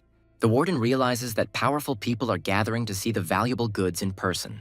He goes on to say that once these people take the object, they will provide the old man with life-sustaining drugs for free. The owner wants to clarify one important detail. Will the principle of the relationship between the old man and other key prisoners of the prison change? The warden replies that there may be some small changes. One of the demon worshipper commanders is currently pursuing the old man. After saying that they expect a confrontation after their release, a strange, satisfied smile appears on the prison owner's face. He starts laughing loudly and says that Argal is not the kind of person that the other prisoners could defeat. The man says that watching the old man has become one of his few entertainments in his boring everyday life. The prison warden reminds him that according to the report, Argal's health condition seems to be deteriorating noticeably every day. Without very rare and expensive drugs, the old man apparently doesn't have much time left. The boss continues to tell the story and says that if this continues, he won't last more than 6 months, and if he's unlucky, then not even 3 months. There is a short, tense pause, after which the prison warden repeats once again that the old man will probably die soon. The werewolf boy stands motionless in the middle of a huge room, thick fog enveloping him tightly from all sides. He becomes deeply immersed in his thoughts, and a bright blue aura flares up around his body, pulsating in time with his breathing. He falls into a trance-like state and feels the movement of tiny insects nearby, as if they were right next to him, after which his attention switches to his auditory receptors, and he clearly hears the sound of falling drops of water from the far corner of the huge room. The boy is well aware of how much his perception and strength have improved, and understands that this is due to his awakened attribute. Testing his new abilities, he suddenly lunges forward and delivers a crushing blow to the massive metal structure. The guy clearly understands that he has become much stronger than he was just a month ago before all these events. He looks at the huge metal beam, which is left with a deep mark from his crushing blow. However, remembering the executioner's ghost, Sero thinks that this is still not enough to defeat such opponents. Then he couldn't leave a scratch on the ghost, after which he remembers what his grandfather told him about superior strength. He thinks that he can only gain the upper hand in battle with the help of a power that is superior to the enemy's attribute. Sero thinks deeply about how he can strengthen his wind attribute to its maximum capabilities. He delivers another powerful blow to the metal structure and thinks that his grandfather definitely knows a way. The boy remembers his older brother and thinks that he must become stronger anyway, so all he can do is wait. With the thought that when he meets his brother, he will no longer be a burden, the boy continues his intense training. The old man is nearby, sitting on a broken metal structure, carefully watching the stubborn boy and his training. Suddenly, a loud hissing sound is heard. This is the sound of the camera opening. The boy wonders who came to visit them. A female silhouette is visible in the cell, and the girl loudly calls out the old man's full name. She calls out loudly to Argel Lastos and orders him to come out into the open immediately for an important conversation. Sero realizes that the girl is wearing a prison guard uniform and wonders why she needed her grandfather. The girl notices the old man and says that he crept up unnoticed, after which she asks why he does this. She might mistake him for an enemy and attack. The conversation between the girl and the old man continues, and the werewolf boy learns that she is a 6th rank security officer. The boy realizes that this girl officer is much stronger than Alice, who is only a 5th rank fighter. He begins to feel a strange energy emanating from her. Her presence is felt completely differently than that of other people. The boy continues to look at her in fascination and sees what other people do not see. A very powerful energy emanates from her. The old man begins to talk about how no new prisoners have been admitted to this block in the last few days, and asks if this is done in order to take him away from here. The officer confirms his suspicions and orders him to follow her without resistance or unnecessary questions about the purpose of the visit. The old man begins to complain to the girl that in recent days his body has been very heavy, and too many movements tire him out. The officer begins to think that this old man is up to something and remembers his mentors who said that this target would be very uncooperative. Suddenly, the old man offers the girl a bet. He wants her to fight with this boy. If the girl wins, then he will go with her without resistance. And if the boy wins, the old man will stop being pestered, and he will stay here. Sero looks closely at the female officer, mentally assessing his chances of winning the upcoming fight. A moment later, he quickly transforms into a werewolf and assumes a stable fighting stance. The girl puts on her gloves and asks with a smile not to make her laugh, after which she agrees to the terms of the bet. She confidently believes that she will quickly finish this matter and calmly return to duty. The baby werewolf looks warily at the female officer and begins to growl menacingly. The next moment, the female officer rushes into the attack with lightning speed, leaving behind a brightly glowing energy trail. Within a split second, she reaches the boy's position with lightning speed and deals him a crushing blow. Sero defends himself to the limit of his abilities and blocks her powerful attack with great difficulty. She immediately realizes that the child is far from a simple opponent and seems to possess the rare attribute of wind. Continuing to methodically attack the boy, the female officer mentally wonders why the old man made such a strange bet with her. She delivers another powerful blow, bright flashes of energy instantly illuminating the dark room. The girl suddenly realizes that this guy is the old man's student, and everything is set up to gain combat experience. After this insight, she firmly decides to scare the arrogant boy as a lesson.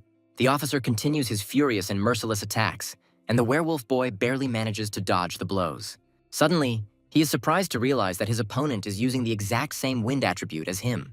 He can't help but admire her flawless technique and realize that his skills are only capable of slightly scratching his opponent. Unlike the girl's destructive blows, which easily cut huge metal structures in two, the boy begins to get very angry, unable to understand how the girl cut through the huge piece of metal so easily.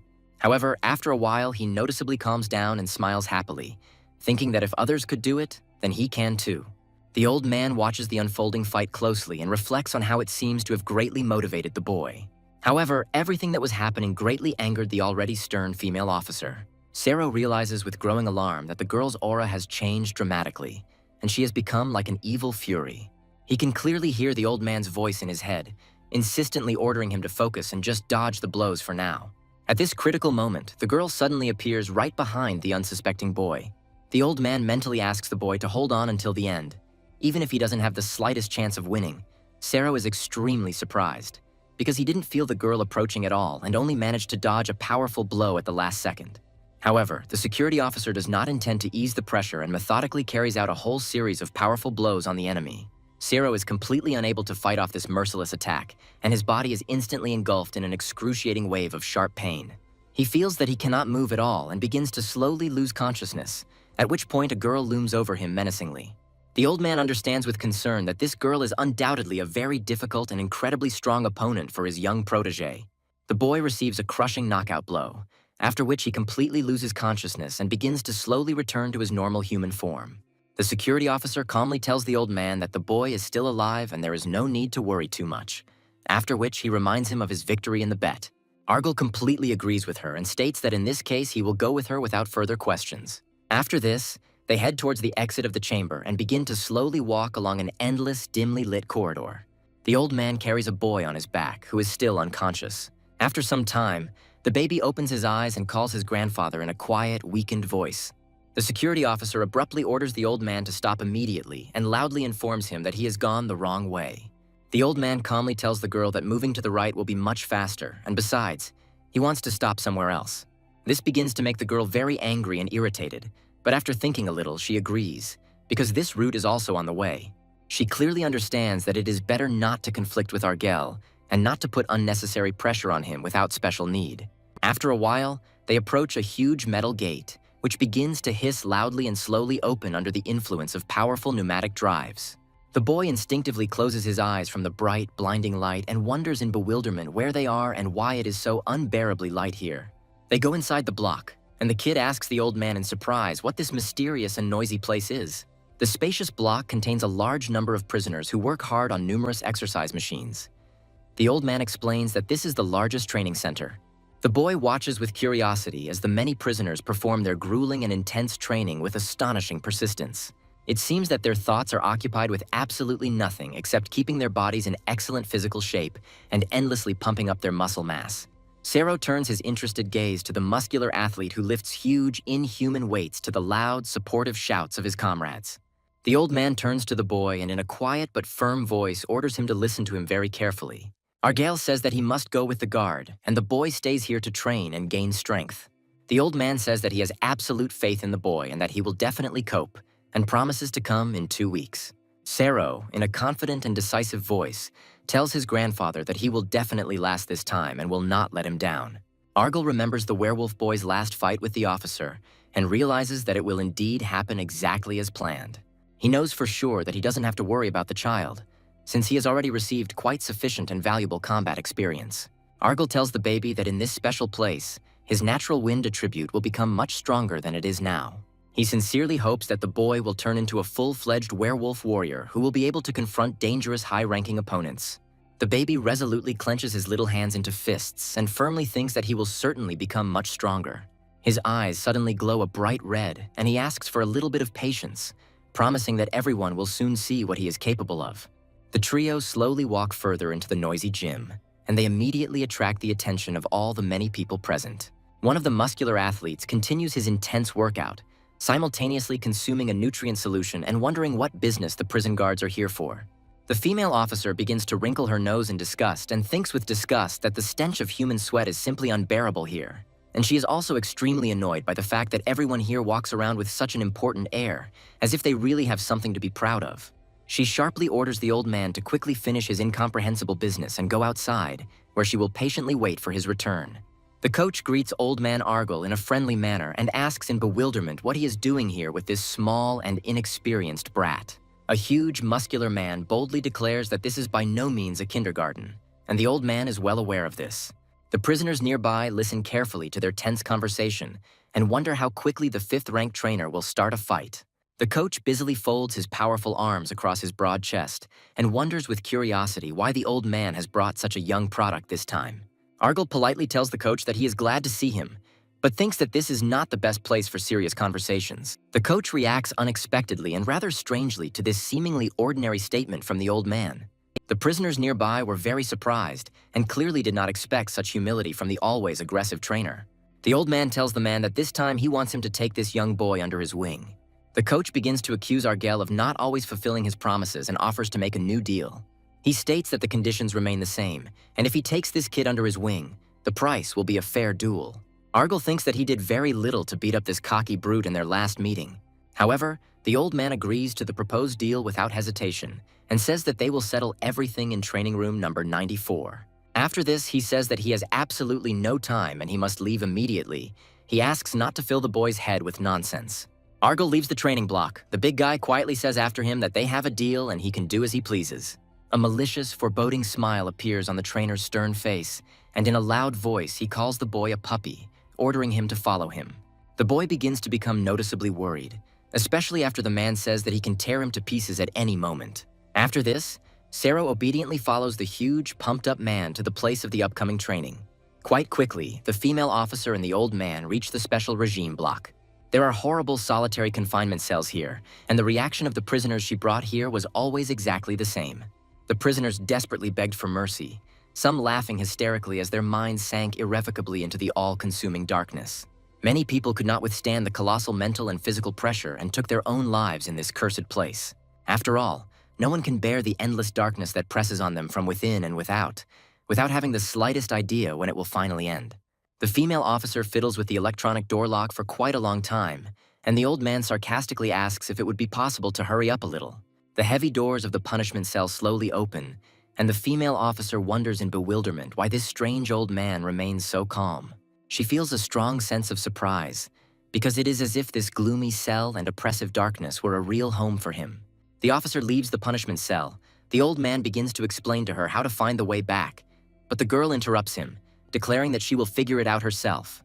She doesn't notice how the old man begins to take a deep breath and slowly turn towards her with some strange expression on his face. Suddenly, Argyle undergoes a radical transformation, after which, with a sharp, lightning-fast movement, he rushes towards the massive doors of the punishment cell. Suddenly, he deftly grabs the female officer from behind, and with his strong palm tightly covers her mouth, not allowing her to make a sound.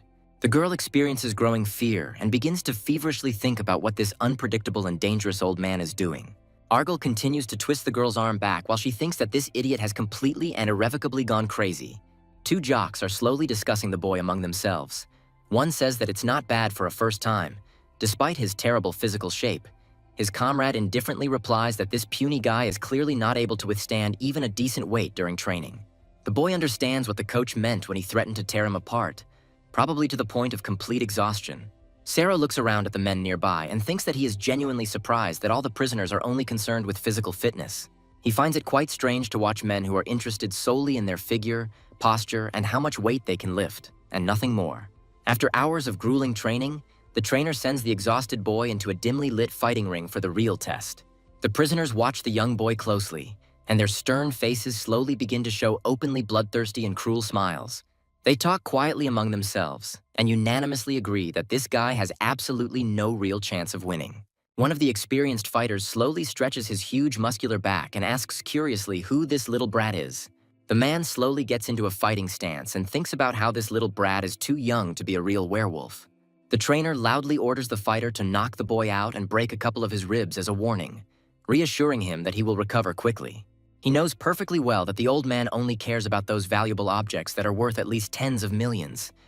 At this moment, the judge's voice sounds.